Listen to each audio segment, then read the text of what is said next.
STM Film Studio, the complete movie solution. ಇಲ್ಲಿ film editing, background score, stereo mixing and mastering, preview with surround sound, 7.1 and 5.1 mixing and mastering, TI, TPX authoring, SFX, dubbing, sound recording ಮತ್ತು music programming ಗಾಗಿ ಸಂಪರ್ಕಿಸಿ STM Film Studio, the complete movie solution.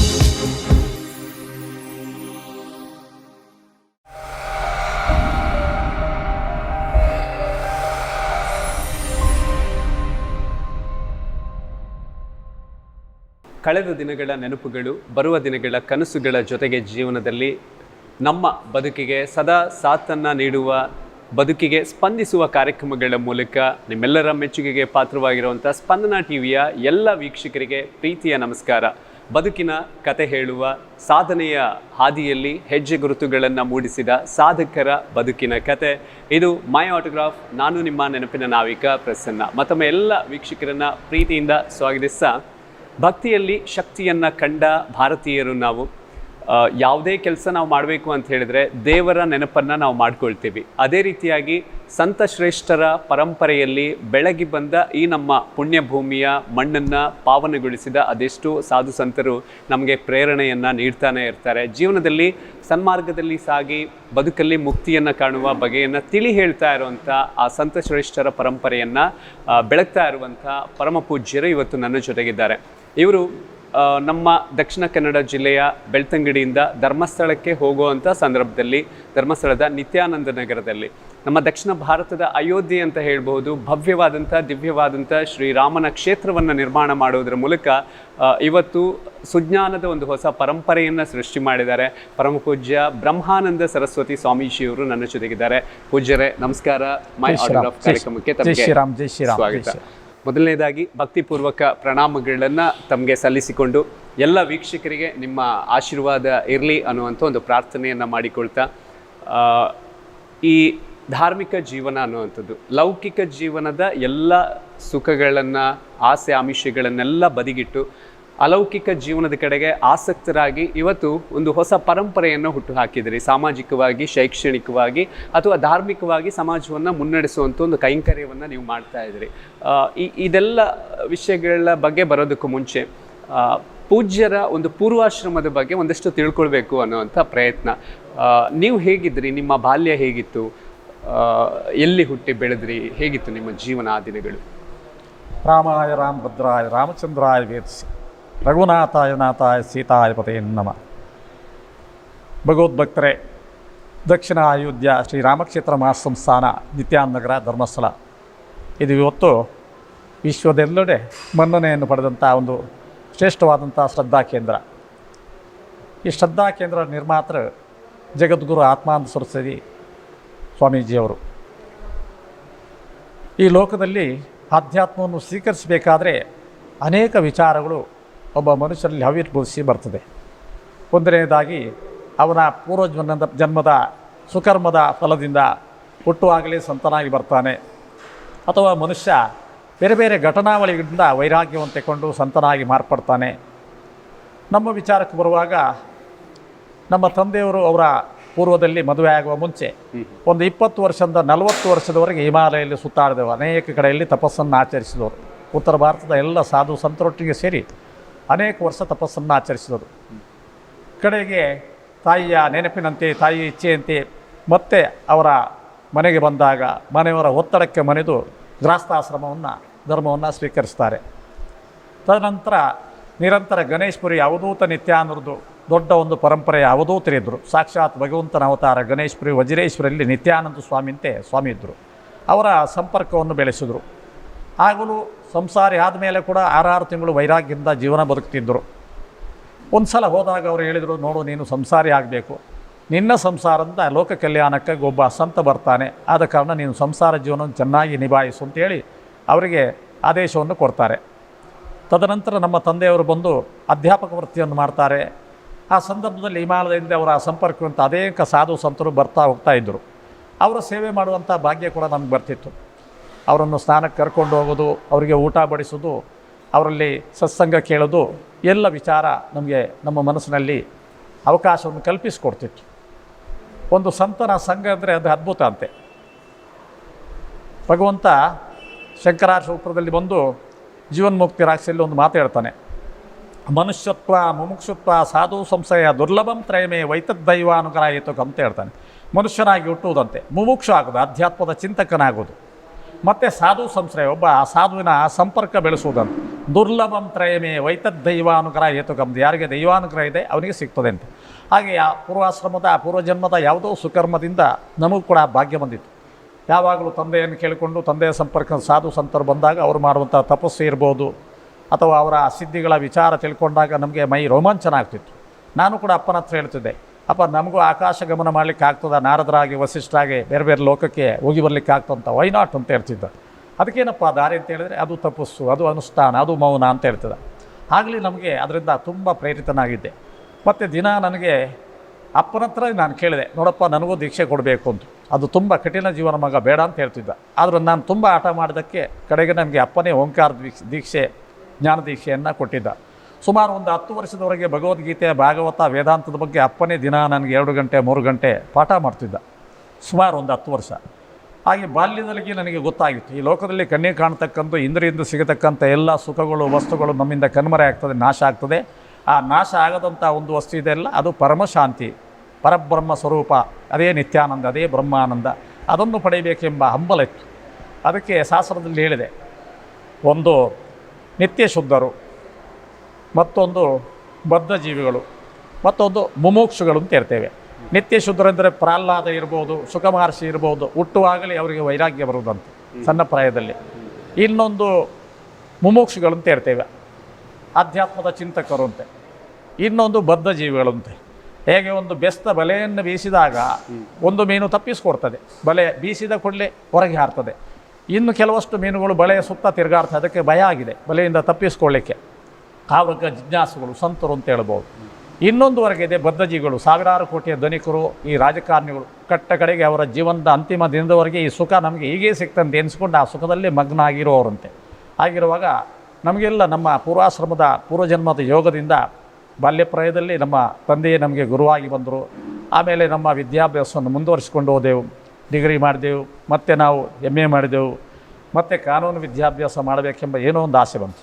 ವಿದ್ಯಾಭ್ಯಾಸಕ್ಕೆ ತಂದೆಯ ಅಡಚಣೆ ಕೂಡ ಇರಲಿಲ್ಲ. ಬೇರೆ ಬೇರೆ ಉತ್ತರ ಭಾರತದಲ್ಲಿ ನಮಗೆ ತಿರುಗಾಟಂಥ ಅವಕಾಶಗಳು ಬಂದಿತ್ತು, ಬೇರೆ ಬೇರೆ ಸಂದರ್ಭಗಳು. ಆ ಸಂದರ್ಭದಲ್ಲಿ ಅನೇಕ ಅವಧೂತರಿಂದ, ಅನೇಕ ಸಿದ್ಧರಿಂದ ಬೇರೆ ಬೇರೆ ಅನುಭೂತಿಯನ್ನು ಕೂಡ ಪಡ್ಕೊಂಡು ಬಂದೆವು. ಒಟ್ಟಾರೆ ಮೇಲೆ ಮನುಷ್ಯನಿಗೆ ಆಧ್ಯಾತ್ಮ ಬರಬೇಕಾದ್ರೆ 2 ದಾರಿಗಳು. ಒಂದು ಘಟನಾವಳಿಯಿಂದ, ಬೇರೆ ಬೇರೆ ಕೈ ಘಟನೆ ಇರ್ಬೋದು, ದುರ್ಘಟನೆ ಇರ್ಬೋದು. ವೈರಾಗ್ಯದಲ್ಲಿ ತೀವ್ರ ವೈರಾಗ್ಯ, ಮಂದ ವೈರಾಗ್ಯ, ಸ್ಮಶಾನ ವೈರಾಗ್ಯ ಅಂತ ಹೇಳ್ತೇವೆ. ತೀವ್ರ ವೈರಾಗ್ಯ ಅಂದರೆ ಹುಟ್ಟುವಾಗಲೇ ಬರೋದು. ಸ್ಮಶಾನ ವೈರಾಗ್ಯ ಅಂದರೆ ತಂದೆ ತಾಯಿ ಅಥವಾ ಹೆಂಡತಿ ಅಥವಾ ತನ್ನ ಪ್ರೀತಿಯ ಯಾರೋ ಒಂದು ವಸ್ತು ಅಥವಾ ಯಾರೋ ಒಂದು ಜನ ಕಳ್ಕೊಂಡಾಗ ಸ್ಥಿತಿಯಾಗುವಂಥ ವೈರಾಗ್ಯ. ಇನ್ನೊಂದು ಘಟನಾವಳಿ. ಇದಂತ ಎಲ್ಲ ಮೀರಿ ನಿಂತದ್ದೇ ತೀವ್ರ ವೈರಾಗ್ಯ ಅಂತ, ಹುಟ್ಟಿಯಿಂದ ಬರಬೇಕಂತೆ. ಘಟನೆಯಿಂದ ವೈರಾಗ್ಯ ಬಂದರೆ ಶಾಶ್ವತ ಅಲ್ಲ ಅಂತ ಶಾಸ್ತ್ರಗಳು ಹೇಳ್ತಾರೆ. ಆಗಿರುವಾಗ ನಮಗೆಲ್ಲ ಯಾವುದೋ ಒಂದು ಪೂರ್ವಜನ್ಮದ ಪುಣ್ಯ ಇತ್ತು. ಆ ಪೂರ್ವಜನ್ಮದ ಪುಣ್ಯದಿಂದ ಬಾಲ್ಯದಿಂದ ವೈರಾಗ್ಯ ಬಂದಿತ್ತು. ಆಮೇಲೆ ಬೇರೆ ಬೇರೆ ಘಟನಾವಳಿಗಳು ಇಲ್ಲಿವರೆಗೆ ನಮ್ಮನ್ನು ಸೆಳೆದುಕೊಂಡು ಬಂದವು. ಈ ನಿಮ್ಮ ಪೂರ್ವಾಶ್ರಮದಿಂದ ಈ ಧಾರ್ಮಿಕ ಜೀವನಕ್ಕೆ, ಸಂತ ಜೀವನಕ್ಕೆ ಕಾಲಿಡ್ತೀರಿ. ಆ ಒಂದು ಸಂದರ್ಭದಲ್ಲಿ ಈ ಮನೆಯವರು, ಫ್ಯಾಮಿಲಿ, ರಿಲೇಟಿವ್ಸ್ ಇವ್ರ್ಯಾರು ಬೇಡ, ಅದಕ್ಕೆ ಹೋದಾಗ ಎಲ್ಲವನ್ನ ಬಿಡಬೇಕಾಗತ್ತೆ. ಸೊ ಇಂತಹ ಒಂದಷ್ಟು ಒತ್ತಡಗಳೇನಾದರೂ ನಿಮ್ಮ ಮೇಲಿತ್ತ ಆ ಸಂದರ್ಭದಲ್ಲಿ? ನಮಗೆ ನಮ್ಮ ಪೂರ್ವಾಶ್ರಮದ ಅತಿ ಪ್ರೀತಿಯವರೆಂದರೆ ಅತಿ ಭಗವಂತನ ಸ್ವರೂಪ ಅಂತ ಹೇಳಿದ್ರೆ ನಮ್ಮ ತಂದೆ ಅಂತ ಹೇಳ್ಬೋದು. ನಮಗೆ ಬಾಲ್ಯದಲ್ಲಿ ಆಧ್ಯಾತ್ಮವನ್ನು ಭಗವಂತನ ತೋರಿಸ್ಕೊಟ್ಟಂಥ ಮಾರ್ಗವನ್ನು ಭಾಳ ಸುಸೂತ್ರವಾಗಿ ಸುಲಲಿತವಾಗಿ ತೋರಿಸ್ಕೊಟ್ಟವ. ಅವರು 99 ವರ್ಷದವರೆಗೆ ಇದ್ದರು. ನಾವು ಸಾಕ್ಷಾತ್ ಅವರನ್ನು ಭಗವಂತ ಅಂತ ತಿಳ್ಕೊಂಡಿದ್ದೆವು. ಅವರ ಗಡ್ಡ ತೆಗೆಯೋದು ಇರಲಿ, ಕೂದಲು ತೆಗೆಯೋದು ಇರಲಿ, ಸ್ನಾನ ಮಾಡಿಸೋದು, ಊಟ ಮಾಡಿಸೋದು ಇರ್ಬೋದು, ಎಲ್ಲ ನಾವೇ ಮಾಡ್ತಿದ್ದೆವು. ಅವರೊಂದು ಮಾತು ಹೇಳ್ತಾರೆ, ನೋಡು ಮಗ, ನೀನೊಬ್ಬ ಜಗದ್ಗುರು ಆಗ್ತಿ, ಇಡೀ ವಿಶ್ವಕ್ಕೆ ಒಬ್ಬ ಶ್ರೇಷ್ಠ ಗುರು ಆಗ್ತಿ. ಆದರೆ ನನ್ನ ಕಡೆಯ ಕಾಲದವರೆಗೆ ನನ್ನೊಟ್ಟಿಗೆ ಇರು, ಮತ್ತು ನೀನು ಎಲ್ಲೇ ಹೋದರೂ ಶ್ರೇಷ್ಠವಾದ ಜಗದ್ಗುರು ಆಗ್ತಿ ಅಂತ ಹೇಳ್ತಾರೆ. ಹಾಗೆ ಅವರು 99 ವರ್ಷದವರೆಗೆ ಇದ್ದರು. ಅವರು ಸಮಾಧಿ ಆಗುವ ಮುಂಚೆ ತಾಯಿ ತೀರ್ಕೊಂಡ್ರು, ಆಮೇಲೆ ತಂದೆ ತೀರ್ಕೊಂಡ್ರು. ಆ ಸಂದರ್ಭದಲ್ಲಿ ನಾನು ಕಾನೂನು ವಿದ್ಯಾರ್ಥಿಯಾಗಿ ಕಾನೂನು ವಿದ್ಯಾಭ್ಯಾಸವನ್ನು ಅದರ ಬಗ್ಗೆ ಪ್ರಾಕ್ಟೀಸ್ ಕೂಡ ಮಾಡ್ತಿದ್ದೆವು. ಆದರೆ ನಮ್ಮ ಮನಸ್ಸು ಆತ್ಮನೋ ಮೋಕ್ಷಾರ್ಥ ಜಗತ್ತಿತಾಯ್ತು ಅಂತ ಇತ್ತು. ಅರ್ಧ ಆತ್ಮದ ಕಡೆಗೆ, ಅರ್ಧ ಲೋಕ ಕಲ್ಯಾಣದ ಬಗ್ಗೆ ಚಿಂತಿಸ್ತಾ ಇತ್ತು. ತಂದೆ ತಾಯಿ ತೀರ್ಕೊಂಡ ಮೇಲೆ ಈ ಲೋಕದ ಬಗ್ಗೆ ನನಗೆ ಆಸಕ್ತಿ ನಿರಾಸಕ್ತಿ ಆಯಿತು. ಮತ್ತೆ ಹಿಮಾಲಯ ಹೋಗಿ ಅಲ್ಲೇ ಸೆಟ್ಲ್ ಆಗಬೇಕು ಅಂತ ಇದ್ದೆವು. ಆ ಒಂದು ಸಂದರ್ಭದಲ್ಲಿ ಇಲ್ಲಿ ಆ ಜಗದ್ಗುರುಗಳು ನನ್ನ ಬಗ್ಗೆ ಮೊದಲೇ ಪರಿಚಿತರವರು. ನಾನು ಹಿಮಾಲಯ ತಿರುಗಾಟ ಮಾಡುವಂಥ ಒಬ್ಬ ಸಂತ ಅಂತ ಅವ್ರಿಗೆ ಗೊತ್ತಿತ್ತು. ಏನು ವಕೀಲ ರೂಪ ಇದ್ದರೂ ಕೂಡ ವಕೀಲ ರೂಪದ ಸಂತ ಅಂತ ಅವರು ತಿಳ್ಕೊಂಡಿದ್ರು. ನಮ್ಮನ್ನು ಬರಮಾಡಿ ಹೇಳಿದರು, ನೋಡಪ್ಪ, ಇಷ್ಟು ದೊಡ್ಡ ಸಂಸ್ಥೆ, 106 ಕೋಟಿಯ ದೊಡ್ಡ ಒಂದು ವ್ಯವಸ್ಥೆ, ಇದನ್ನು ನೀನು ನಿಭಾಯಿಸಬೇಕು. ಆಗಲೂ ಕೂಡ ನಾನು ತಪ್ಪಿಸ್ಕೊಂಡೆ. ಲೋಕದಲ್ಲಿರ್ತಕ್ಕಂಥ ನೀವು ಮುಖ್ಯಮಂತ್ರಿ ಆಗೋ, ಪ್ರಧಾನಮಂತ್ರಿ ಆಗೋದು ಅಥವಾ ಯಾವುದೇ ಒಂದು ಇಂದ್ರಿಯಗಳಿಂದ ಬರ್ತಕ್ಕಂಥ ಸುಖ ದುಃಖಕ್ಕೆ ಕಾರಣ ಆಗ್ತದೆ, ಇದು ಸರಿಯಲ್ಲ, ತಪ್ಪಿಸ್ಕೋಬೇಕು ಅಂತ ಪ್ರಯತ್ನಿಸಿದೆ.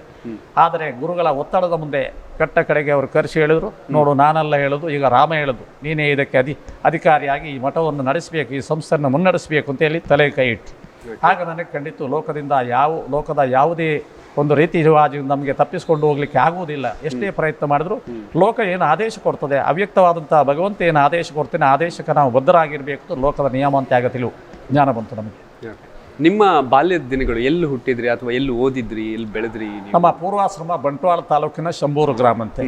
ನಮ್ಮ ವಿದ್ಯಾಭ್ಯಾಸ ಜೀವನ ಅಲ್ಲಿ SVS ಪ್ರೈಮರಿ ಶಾಲೆ ಅಂತ ಇತ್ತು. ಆಮೇಲೆ ಅಲ್ಲಿಂದ ಶಾರದಾ ಹೈಸ್ಕೂಲ್ ಅಂತ ಇತ್ತು. ಆಮೇಲೆ ಕಾಲೇಜ್ ಜೀವನ SVS Bantwal college, SVS college. ಆಮೇಲೆ ನಮ್ಮ MA ವಿದ್ಯಾಭ್ಯಾಸ ಮೈಸೂರಿನಲ್ಲಿ ಮಾಡಿದೆ. ಅದರ ಮೇಲೆ ನಮ್ಮ ಲಾ ಅಭ್ಯಾಸವನ್ನು ಮಂಗಳೂರು STM ಕಾಲೇಜಿನಲ್ಲಿ ಮಾಡಿದೆ.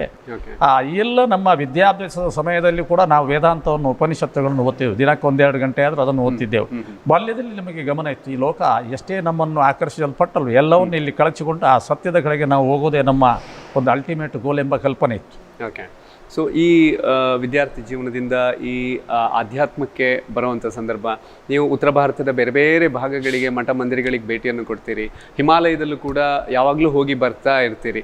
ಸೊ ಈ ಹಿಮಾಲಯ ಅಂತ ಹೇಳಿದಾಗ ಸಾಕಷ್ಟು ಜನರಿಗೆ ಒಂದು ಕುತೂಹಲ ಇರುತ್ತೆ. ನಮಗೆ ಸಾಮಾನ್ಯವಾಗಿ ಹಿಮಾಲಯ ಅಂತ ಹೇಳಿದಾಗ ನಾವು ಪಿಕ್ನಿಕ್ಕಿಗೆ ಹೋಗೋದು, ಟೂರ್ ಹೋಗೋದು, ಇಲ್ಲ ಮೌಂಟ್ ಎವರೆಸ್ಟ್, ಈ ಟ್ರೆಕ್ಕಿಂಗ್, ಇಂಥದ್ದೆಲ್ಲ ವಿಷಯಗಳು ಬರುತ್ತೆ. ಆದರೆ ನಿಜವಾಗಿ ಆ ಬದುಕಿಗೆ ಒಂದು ಆನಂದ ಸಿಗುವಂಥದ್ದು ಅಂತಹ ಒಂದು ಸ್ಥಳಗಳು ಯಾವ ರೀತಿಯಾಗಿ ಅಲ್ಲಿ ನಿಮ್ಮ ದಿನಚರಿ ಇರುತ್ತೆ? ಹಿಮಾಲಯ ಅಂದರೆ ಎಲ್ಲೆಲ್ಲ ಹೋಗ್ತೀರಿ? ಒಳ್ಳೆಯ ಪ್ರಶ್ನೆ ಇದು. ಆಧ್ಯಾತ್ಮ ಸಾಮ್ರಾಜ್ಯ ಅಂದರೆ ನಮಗೆಲ್ಲ ಉತ್ತರಕ್ಕೆ ಮುಖ ಮಾಡಿ ಕೂರಬೇಕು, ಉತ್ತರಕ್ಕೆ ದಿಕ್ಕಿಗೆಲ್ಲ ಮುಖ ಮಾಡಿ ನಾವು ಕೂರಬೇಕು ಅಂತೇಳಿ. ಅಂದರೆ ಅಲ್ಲಿಂದ ಪ್ರಬಲವಾದಂಥ ವೈಬ್ರೇಷನ್ಸ್ ಬರ್ತಾ ಇದೆ. ಇವತ್ತು ಭಾರತಕ್ಕೆ ಒಂದು ಕೇಂದ್ರ ಸ್ಥಾನಂತೆ ಉತ್ತರ ಭಾರತದ ಹಿಮಾಲಯ ಅಂತ ಹೇಳ್ಬೋದು. ಅಲ್ಲಿ ಸಾವಿರಾರು ಸಂತರು, ಲಕ್ಷಾಂತರ ವರ್ಷದ ಸಂತರು ಈಗಲೂ ಜೀವಂತವಾಗಿದ್ದಾರೆ. 106 ವರ್ಷ, ಲಕ್ಷಾಂತರ ವರ್ಷದ ಸಂತರು ಅವರ ತಪಸ್ಸಿಂದ ಸರ್ವೇ ಜನ ಸುಖಿನೋ ಭವಂತು ಅಂತ ಹೇಳ್ತಾರೆ. ಅವ್ರು ನನಗೆ ಸುಖ ಕೊಡಪ್ಪ ಅಂತ ಕೇಳೋದಿಲ್ಲ. ಓಂ ಶಾಂತಿ ಶಾಂತಿ ಶಾಂತಿ, ಎಲ್ಲ ಶಾಂತಿಯಿಂದ ಜೀವರು ಬದುಕಿ ಲೋಕಕ್ಕೆ ಕಲ್ಯಾಣ ಆಗಲಿ ಅಂತ ಎನಿಸ್ಕೊಡ್ತಾ ಇದ್ದಾರೆ. ಅಲ್ಲಿಯ ಬದುಕು ಅಂತ ಹೇಳಿದ್ರೆ ಅದ್ಭುತವಾದಂಥ ಬದುಕು. ಅವರಿಗೆ ಸಾವಿರಾರು ವರ್ಷ ಅಥವಾ ಲಕ್ಷಾಂತರ ವರ್ಷ, 106 ವರ್ಷ ಬದುಕುವಂಥ ಸ್ಥಿತಿ ಇದೆ ಅಂತ ನಿಮಗೆ ವಿಜ್ಞಾನ ಓದಿದಂಥ ವಿದ್ಯಾರ್ಥಿಗಳಿಗೆ, ನಾಯಕರಿಗೆ ಪ್ರಶ್ನೆ ಕಾಡಬಹುದು. ವಿಜ್ಞಾನಕ್ಕೆ ಅಥವಾ ನಮ್ಮ ಬಾಹ್ಯ ವಿಜ್ಞಾನಕ್ಕೆ, ಕಣ್ಣಿಗೆ ಕಾಣ್ತಕ್ಕ ವಿಸಿಬಲ್ ಆ್ಯಂಡ್ ಟ್ಯಾಂಜಿಬಲ್ ಸೈನ್ಸ್ಗೆ ಅದು ನಿಲ್ಕದ್ದು ಅಂತ ಹೇಳ್ತೀವಿ. ಅಧ್ಯಾತ್ಮ ವಿಜ್ಞಾನ, ವೇದ ವಿಜ್ಞಾನ ಎಂಬುದು ತುಂಬ ಸೂಕ್ಷ್ಮ. ಅದು ಅದರ ವಿಜ್ಞಾನಿ ಒಬ್ಬ ಸಂತನೇ ಆಗಿರ್ತಾನೆ. ಕಣ್ಣಿಗೆ ಕಾಣತಕ್ಕ ಲೌಕಿಕವಾದ ಇಂದ್ರಿಯಭರಿತವಾದಂಥ ಸುಖಗಳಿರ್ಬೋದು ಅಥವಾ ವೈಜ್ಞಾನಿಕವಾದ ಸಂಶೋಧನೆ ಇರಬಹುದು, ಇದು ಬಾಹ್ಯ ವಿಜ್ಞಾನಿಗಳು. ಆದರೆ ಆಂತರಿಕ ವಿಜ್ಞಾನ ಇದೆ, ಎಲ್ಲ ವೇದ ವಿಜ್ಞಾನ, ಅದು ಸಂತರಿಗೆ, ಅವರಿಗೆ ಮಾತ್ರ ಸಿಗತಕ್ಕಂಥ. ಅವರ ವಿಜ್ಞಾನ ಅಂದರೆ ಈ ಶರೀರವನ್ನೇ ಒಂದು ಪ್ರಯೋಗಶಾಲೆ ಮಾಡ್ತಾರೆ. ಇಲ್ಲಿನ ಮನಸ್ಸು ಮತ್ತು ಬುದ್ಧಿಗಳನ್ನೇ ಒಂದು ಟೆಸ್ಟ್ ಪ್ರಣಾಳಿಕೆ ಮಾಡ್ತಾರೆ. ಸತ್ಯ ಧರ್ಮಗಳನ್ನೇ ಅದಕ್ಕೆ ಬೇಕಂತ ಕಂಪೌಂಡ್ಸ್ ಅಂತ ಮಾಡ್ತಾರೆ. ಕಾಯಿಸ್ತಕ್ಕಂಥ ಸ್ಪಿರಿಟಿ, ಅದು ಸಾಧನೆ, ತಪಸ್ಸು. ಆ ಬೆಂಕಿಯಿಂದ ಕಾಯಿಸಿ ಅಲ್ಲಿ ಬರ್ತಕ್ಕಂಥ ರಿಸಲ್ಟ್ 6th ಸೆನ್ಸ್ನಲ್ಲಿ ಬರ್ತಕ್ಕಂಥ ಅದ್ಭುತವಾದ ಜ್ಞಾನ. ಅದು ಬರಬೇಕಾದ್ರೆ ಮೊದಲು ಅವನು ತಾನೇ ಯಾರು, ಹೂವಾಮ ಅಂತ ತಿಳಿಬೇಕು. ಹಿಮಾಲಯದ ಸಿದ್ಧ ಸಾಧಕರ ಜೀವನ ಚರಿತ್ರೆಯಲ್ಲಿ ಅವರಿಗೆ ಯಾವುದೂ ಊಟ ಬೇಡ. ಅವರು ಬೆಳಿಗ್ಗಿನ ಆ ಸೂರ್ಯನನ್ನು ಕಾಯತ್ರಿಯನ್ನು ಮಾಡಿ ವಾಯುಭಕ್ಷಣೆಯನ್ನು ಮಾಡ್ತಾರೆ. ಏನು ಫೋಟೋಸಿಂಥಸಿಸ್ ಅಂತಿದೆಯಲ್ಲ, ಅದೇ ಥರ ವಾಯುಭಕ್ಷಣದ ಅವರಿಗೆ ಬೇಕಾದಂಥ ಶಕ್ತಿ ಸಿಗ್ತದೆ. ಆಗ ಅವರ ಶರೀರ ಪ್ಯೂರಿಫೈಡ್ ಸ್ಟೇಜ್ನಲ್ಲಿ ಇರ್ತದೆ, ಶುದ್ಧವಾದಂಥ ಒಂದು ಬಹಳ ಶುದ್ಧ ಸ್ಥಿತಿಯಲ್ಲಿ ಇರ್ತದೆ. ಆ ಶುದ್ಧವಾದಂಥ ಸ್ಥಿತಿಯಿಂದ ಅವರಿಗೆ ಮನಸ್ಸಿಗೆ ಯಾವುದೇ ಇಂದ್ರಿಯ ವಿಕಾರಗಳು ಬರುವುದಿಲ್ಲ. ಆಗ ಅವರ ಇನ್ನೇಲ್ ಎಕ್ಸೇಲ್ ಭಾರ ಡಿಕ್ಲೈನ್ ಆಗ್ತದೆ. ಯಾವಾಗ ಇನ್ನೇಲ್ ಎಕ್ಸ್ಟೈನ್ ಡಿಕ್ಲೈನ್ ಆಗ್ತಾ, ಆಗ ಶ್ವಾಸದ ಗತಿ ನಿಧಾನ ನಿಧಾನ ನಿಧಾನ ಆಗ್ತಾ ಜೀರೋಗೆ ಬಂದು ನಿರ್ತದೆ. ನಮಗೆ ಆಧ್ಯಾತ್ಮ ಸಾಧಕರಿಗೆ ಪ್ರಾಣ, ಅಪಾನ, ಸಮಾನ, ಉದಾನ, ವ್ಯಾನಗಳು ಮಾತ್ರ ಗೊತ್ತು. ಆಮೇಲೆ ಆಚೆ ಉಪಪ್ರಾಣಗಳಿದೆ. ದೇವದತ್ತ, ಧನಂಜಯ, ಕರ್ಕರ, ಕೂರ್ಮ, ನಾಗಂತೆ. ಆ ದೇವದತ್ತ ಮತ್ತು ಧನಂಜಯ ಎಂಬ ಪ್ರಾಣಗಳು ಯಾವುದೇ ವಿಜ್ಞಾನಕ್ಕೆ ಸಿಗೋದಿಲ್ಲ. ವಿಜ್ಞಾನದಲ್ಲಿ ಒಬ್ಬ ವ್ಯಕ್ತಿ ಸತ್ತ ಅಂತ ಹೇಳಿದ್ರು, ಅವನ ಪಲ್ಸ್ ಬಿಟ್ಟು ನಿಂತೋಗಿದೆ. ಆದರೆ ನಮ್ಮ ವಿಜ್ಞಾನದಲ್ಲಿ ದೇವದತ್ತ, ಧನಂಜಯಗಳ ಕಾರಣದಿಂದ ಆ ಮನುಷ್ಯ ಮತ್ತೆ 1 ವಾರದ ನಂತರ ಎದ್ದು ಬರ್ಬೋದು. ಎಷ್ಟೋ ಸಲ ನಾವು ಚಿತೆಯಲ್ಲಿ ಕೂತಂಥ ಶವ ಮತ್ತೆ ಎದ್ದು ಬಂದಿದೆ, ಅದೇ ಕಾರಣ. ಹಿಮಾಲಯದಲ್ಲಿ ಹೇಗೆ ಜೀವನ ಮಾಡ್ತಾರೆ ಅಂದರೆ, ಬರೀ ವಾಯುಭಕ್ಷಣೆ ಮಾಡಿ ಜೀವನ ಮಾಡೋದ್ರಿಂದ ಅವರಿಗೆ there is no digestion, no excretion at all. ಅವರಷ್ಟಕ್ಕೆ ಇರ್ತಾರೆ. ಅಲ್ಲಿ ಯಾವುದೇ ಕೋಶ ಬೆಳವಣಿಗೆ, ಯಾವುದೇ ಬಾಹ್ಯವಾದಂಥ ಕ್ರಿಯೆಗೆ ಅವಕಾಶ ಇಲ್ಲ. ಬರೀ ಭಗವಂತನ ಬೆಳಕಿನಲ್ಲಿ. ಯಾವಾಗ ನಿಮಗೆ ಶ್ವಾಸ ನಿಶ್ವಾಸ ಆಯ್ತಾ, ಪ್ರಾಣದ ಗತಿ ಶಿಥಿಲ ಆಯ್ತಾ, ಡಿಕ್ಲೈನ್ ಆಯ್ತಾ, ಆಗ ನಿಮ್ಮ ಪ್ರಾಣಶಕ್ತಿ ಇಲ್ಲತಕ್ಕಂಥ ಮೂಲಾಧಾರದಲ್ಲಿ ಶಕ್ತಿ ಊರ್ಜವಾಗಿ ನಿಮ್ಮ ಆಜ್ಞಾ ಚಕ್ರಕ್ಕೆ ಬರ್ತದೆ. ಆಗ ನಿಮಗೆ ಏನು ಥ್ರೆಶ್ ಹೋಲ್ಡ್ ಅಪ್ ಸಮಾಧಿ ಅಂತ ಹೇಳ್ತೇವೆ. ಕಡೆಗಣ್ಣಲ್ಲಿ ನೀರು ಬರಲಿಕ್ಕೆ ಶುರು ಆಗ್ತದೆ, ಭಗವಂತನ ಹತ್ರಕ್ಕೆ ಆಗ್ತಾ ಇದ್ರಿ. ಹೇಗೆ ನದಿ ಸಮುದ್ರ ಸಂಗಮ ಆಗ್ತದೆ, ಆಗ ಸಮುದ್ರದ ಗುಣಲಕ್ಷಣ ನದಿಯಲ್ಲಿ ಬರ್ತದೆ, ಮೀನುಗಳು ನದಿಯಲ್ಲಿ ವಾಸ ಮಾಡ್ತದೆ, ಉಪ್ಪಿನೀರಿನ ರುಚಿ ನದಿಯಲ್ಲಿ ಬರ್ತದೆ. ಸರ್ವೇ ಸಾಮಾನ್ಯವಾಗಿ ಆ ಮುಖಜ ಭೂಮಿಯಲ್ಲಿ ಸಮುದ್ರದ ಎಲ್ಲ ಗುಣಲಕ್ಷಣ ಪಡೆಯುತ್ತದೆ. ಅದೇ ಥರ ಮನುಷ್ಯ ಕೂಡ ಭಗವಂತನ ಗುಣಲಕ್ಷಣಕ್ಕೆ ಹತ್ತಿರವಾದಾಗ, ಅವನ ಶಾಂತಿ ಎಂಬ ಗುಣಕ್ಕೆ, ಸತ್ಯ ಎಂಬ ಗುಣಕ್ಕೆ ಹತ್ತಿರ ಆದಾಗ ಭಗವಂತನ ಗುಣವನ್ನು ಸ್ವಯಂ ಮನುಷ್ಯನೇ ಪಡೀತಾನಂತೆ. ಇದೆಲ್ಲ ಹಿಮಾಲಯದ ಸಾಧಕರ ಲಕ್ಷಣ. ಕೆಲವಾರು ಕಡೆ ಅವರ ಆಶ್ರಮದ ಎಡುಗರೆ ಒಂದೆರಡು ಆ್ಯಪಲ್ನ ಮರಗಳಿರ್ತದೆ, ಜನ ಹೋಗ್ಲಿಕ್ಕೆ ಸಾಧ್ಯನೇ ಇಲ್ಲ. ಎಷ್ಟೋ ಒಂದು 10,000 ಫೀಟ್ ಎತ್ತರದಲ್ಲಿ ಇರ್ತಾರೆ, ಬಹಳಷ್ಟು ಎತ್ತರದಲ್ಲಿ ಇರ್ತಾರೆ ಜನ ಹೋಗದಂತಹ ಜಾಗದಲ್ಲಿ. ಶರೀರ ಬಿಟ್ಟು ಕರಡಿ ಆಗತಕ್ಕಂಥ, ಸಿಂಹ ಆಗತಕ್ಕಂಥ, ಪಾರಿವಾಳ ಆಗತಕ್ಕಂಥ ಮನುಷ್ಯನ ಕಾಣಲಿಕ್ಕೆ ನಿರಾಸಕ್ತರಾದಾಗ ಅದು ಬಿಟ್ಟು ಕೂಡ ಅವರು ಆಕಾಶ ಗಮನ ಮಾಡತಕ್ಕಂಥ ಶಕ್ತಿಯನ್ನು ಕೂಡ ಪಡೆದಿದ್ದೆ ನಾವು ಕಣ್ಣಾರೆ ನೋಡಿದ್ದೇವೆ. ಅಂಥ ಶಕ್ತಿ, ಈ ಶಕ್ತಿ ನಿಮಗೂ ನಮಗೂ ಎಲ್ಲರಿಗೂ ಬರ್ತದೆ. ಆದರೆ ನಾವೆಲ್ಲ ಇಂದ್ರಿಯ ಭರಿತವಾಗಿದ್ದೇವೆ. ದಿನ ಬೇಯಿಸಿದ ಊಟ ಮಾಡ್ತೇವೆ, ಬೇಕು ಬೇಡದನ್ನೆಲ್ಲ ಪೊಲ್ಯೂಟೆಡ್ ಥಿಂಗ್ಸ್ಗಳನ್ನ ತಗೊಳ್ತೀರಿ. ಶರೀರ ಪೂರ್ತಿ ಪೊಲ್ಯೂಟ್ ಆಗಿದೆ. ಶರೀರ ಪೊಲ್ಯೂಟ್ ಆದ ಕೂಡಲೇ ಮನಸ್ಸು ಬುದ್ಧಿಗಳು ಪೊಲ್ಯೂಟ್ ಆಯಿತು, ಎಲ್ಲ ಇಂದ್ರಿಯಗಳು ಪೊಲ್ಯೂಟ್ ಆಯಿತು. ಆಗ ಯಾವ ಸ್ಥಿತಿಗೆ ಮುಟ್ಟಬೇಕು ಆ ಸ್ಥಿತಿಗೆ ಮುಟ್ಟಲಿಕ್ಕೆ ಆಗುವುದಿಲ್ಲ. ಇದೆಲ್ಲ ಹಿಮಾಲಯದ ಸೂಕ್ಷ್ಮವಾದಂಥ ನಿಯಮಗಳು. ಇಂಥ ಲಕ್ಷಾಂತರ ಸಾಧುಗಳು ಹಿಮಾಲಯದಲ್ಲಿ ಇವತ್ತು ಇರ್ತಾರೆ. ಆ ಪರಂಪರೆ ಇವತ್ತು ಇಡೀ ವಿಶ್ವಕ್ಕೆ ಮುಟ್ಟಿದರೆ ಆಗ ವಿಶ್ವಗುರು ಆಗ್ತದೆ ಭಾರತ. ನಾವು ಹಾಡು ಮೆದ್ದಂಗೆ ಅರ್ಧರ್ಧ ಎಲ್ಲ ನಮ್ಮ ಗ್ರಂಥಗಳನ್ನ ಅಧ್ಯಯನ ಮಾಡಿ ಆ ಜಾತಿ ಈ ಜಾತಿ, ಆ ಧರ್ಮ ಈ ಧರ್ಮ ಅಂತ ಹೇಳಿಕೊಂಡು ಇನ್ನೂ ಕೂಡ ಯಾವುದೋ ಒಂದು ಸಣ್ಣ ಒಂದು ಆ ಧರ್ಮ ಎಂಬ ಚಿತ್ರದ ಒಂದು ಮೂಲೆಯಲ್ಲಿದ್ದೇವೆ ಅಂತ ಎನಿಸಿದೆ. ನಿಜವಾದ ಧರ್ಮದಲ್ಲಿ ಯಾವುದೇ ದ್ವಂದ್ವ ಇಲ್ಲ, ಯಾವುದೇ ಗೊಂದಲ ಇಲ್ಲ. ಪ್ರಶಾಂತವಾದಂಥ ಸಮುದ್ರ ಇದ್ದಾಗೆ, ಪ್ರಶಾಂತವಾದಂಥ ಸಾಗರ ಇದ್ದಾಗೆ, ಶುದ್ಧವಾದಂಥ ಹಾಲು ಇದ್ದಾಗೆ, ಅಥವಾ ಬೆಣ್ಣೆ ಅಂತ ಇರ್ಬೋದು. ಈ ರೀತಿಯಲ್ಲಿ ಎಲ್ಲರನ್ನೂ ಪ್ರೀತಿ ಮಾಡತಕ್ಕಂಥ ಸ್ಥಿತಿಯುವುದೇ ಧರ್ಮ. ಆ ಧರ್ಮದ ಬೀಗದ ಕೈ ಹಿಮಾಲಯದಲ್ಲಿದೆ ಅಂತ ಹೇಳ್ಬೋದು. ಪರಮಪೂಜ್ಯ ಗುರುಗಳ ಜೊತೆಗಿನ ಮಾತುಕತೆ, ಆಧ್ಯಾತ್ಮದಲ್ಲಿ ಒಂದು ವಿಶಿಷ್ಟ ಅನುಭೂತಿ ಅವರ ಮಾತುಗಳ ಮೂಲಕ ಸಿಗ್ತಾ ಇದೆ. ಮಾತುಕತೆ ಮುಂದುವರಿಯುತ್ತೆ. ಮೈ ಆಟೋಗ್ರಾಫಲ್ಲಿ ಒಂದು ಪುಟ್ಟ ವಿರಾಮದ ನಂತರ ಮತ್ತೆ ಬರ್ತೀವಿ.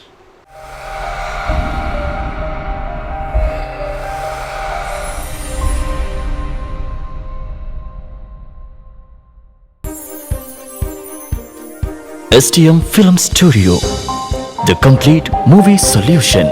ಇಲ್ಲಿ film editing, background score, stereo mixing and mastering, preview with surround sound, 7.1 and 5.1 mixing and mastering, TI, TPX ಆಥರಿಂಗ್, SFX, dubbing, sound recording ಮತ್ತು ಮ್ಯೂಸಿಕ್ ಪ್ರೋಗ್ರಾಮಿಂಗ್ ಆಗಿ ಸಂಪರ್ಕಿಸಿ STM Film Studio, the complete movie solution.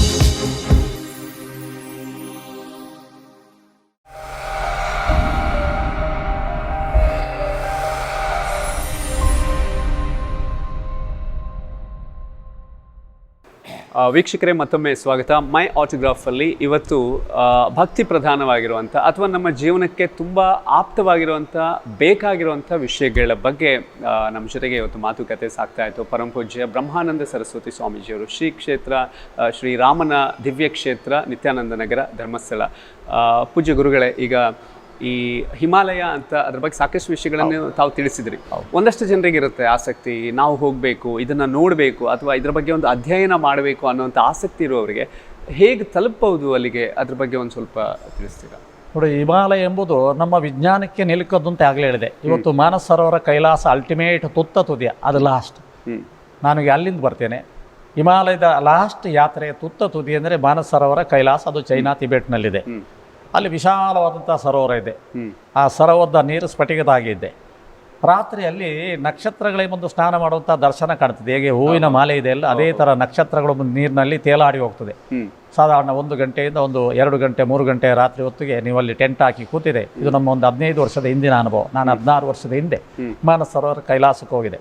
ಅದಕ್ಕೆ ನಾನು ಹೇಳಿದೆ, ನಿಮ್ಮ ವಿಜ್ಞಾನಿಗೆ ನಿಲುಕದ್ದೇ, ನಿಮ್ಮ ವಿಜ್ಞಾನ ಯಾವುದೇ ವೈಜ್ಞಾನಿಕತೆಗೆ ನಿಲುಕದ್ದೇ ಅಷ್ಟೇ ರಹಸ್ಯವಾದಂಥ ವಿಚಾರವೇ ಅಧ್ಯಾತ್ಮ. ಆದಿ ಟೆವರ್ಸ್ದೇ ಆತ್ಮ.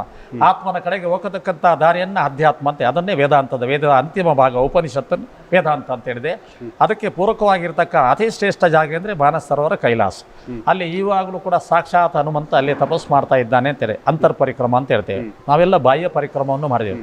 ತುಂಬ ಜಟಿಲವಾದಂಥ ಜಾಗ. ಪೂರ್ತಿ ನಮಗೆ 3 ದಿವಸ ಒಂದು ರೌಂಡ್ ಓಡಿಸ್ತಾರೆ ಟೆಂಟ್ ಹಾಕಿ. ಸುಮಾರು ಒಂದು 40-50 ಕಿಲೋಮೀಟರ್ ಐಸಿನ ಮಧ್ಯೆ ಬೆತ್ತವನ್ನು ಹೂರಿಕೊಂಡು ನಾವು ಹೋಗಬೇಕು. ಪೂರ್ತಿ ಮಾನಸ ಸರೋವರಕ್ಕೆ ಸುತ್ತು ಬರಬೇಕಾದ್ರೆ ಮಾನಸ ಸರೋವರ ಕೈಲಾಸ ಪರ್ವತದ 4 ದಿಕ್ಕಿನಲ್ಲಿ ಭಗವಂತ ವಿಭಿನ್ನವಾಗಿ ಕಾಣ್ತಾರೆ. ಒಂದು ಕಡೆಯಲ್ಲಿ ಶಿವನೇ ಇದ್ದರೆ, ಇನ್ನೊಂದು ಕಡೆಯಲ್ಲಿ ಅವನ ಗಣ ಸಮೇತ ಇರ್ತಾನೆ, ಇನ್ನೊಂದು ಒಂದು ಏರಿಯಾದಲ್ಲಿ ಪಾರ್ವತಿ ಸಮೇತನೂ. ಆಗ ಇಡೀ ಪರ್ವತದ ತಲೆ ಹಾಗೆ ಕಾಣ್ತದೆ.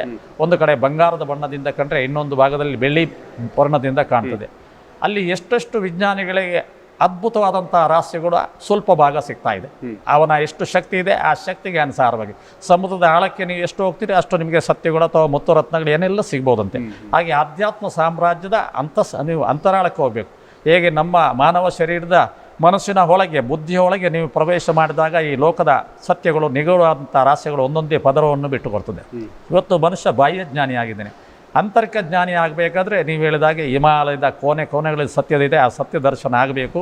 ಅದಕ್ಕೆ ಮೂಲ ಸ್ಥಳ ಎಂದರೆ ನಮಗೆ ನಾವು ಹರಿದ್ವಾರ ಅಂತ ಹೇಳಿದ್ರೆ ನಮ್ಮ ಶಾಖಾ ಮಠ ಇದೆ ಹರಿದ್ವಾರ ಉತ್ತರಾಖಂಡ್ನಲ್ಲಿ, ಅಲ್ಲಿಂದ ಮೇಲೆ ಪ್ರಾರಂಭ ಆಗ್ತದೆ. ಅದು ರುದ್ರಪ್ರಯಾಗ ಇರ್ಬೋದು, ಉತ್ತರಕಾಶಿ ಇರ್ಬೋದು, ದೇವಪ್ರಯಾಗ, ಅನೇಕ ಬೇರೆ ಬೇರೆ ಪುಣ್ಯಕ್ಷೇತ್ರಗಳು ಮಾಡಿ ಆಮೇಲೆ ಶ್ರೇಷ್ಠವಾದಂಥ 4 ಜಾಗ ಸಿಗ್ತದೆ ನಮಗೆ, ಬದ್ರಿ, ಕೇದಾರ, ಗಂಗೋತ್ರಿ, ಯಮುನೋತ್ರಿ ಅಂತ. ಇಲ್ಲಿ ಅನೇಕ ಋಷಿ ಮುನಿಗಳು ದೇವತೆಗಳು ತಪಸ್ಸನ್ನು ಮಾಡಿ ಆ ದೇವತಾ ಸ್ಥಾನವನ್ನು ಪಡೆದ್ರು ಅಂತ ಹೇಳ್ಬೋದು.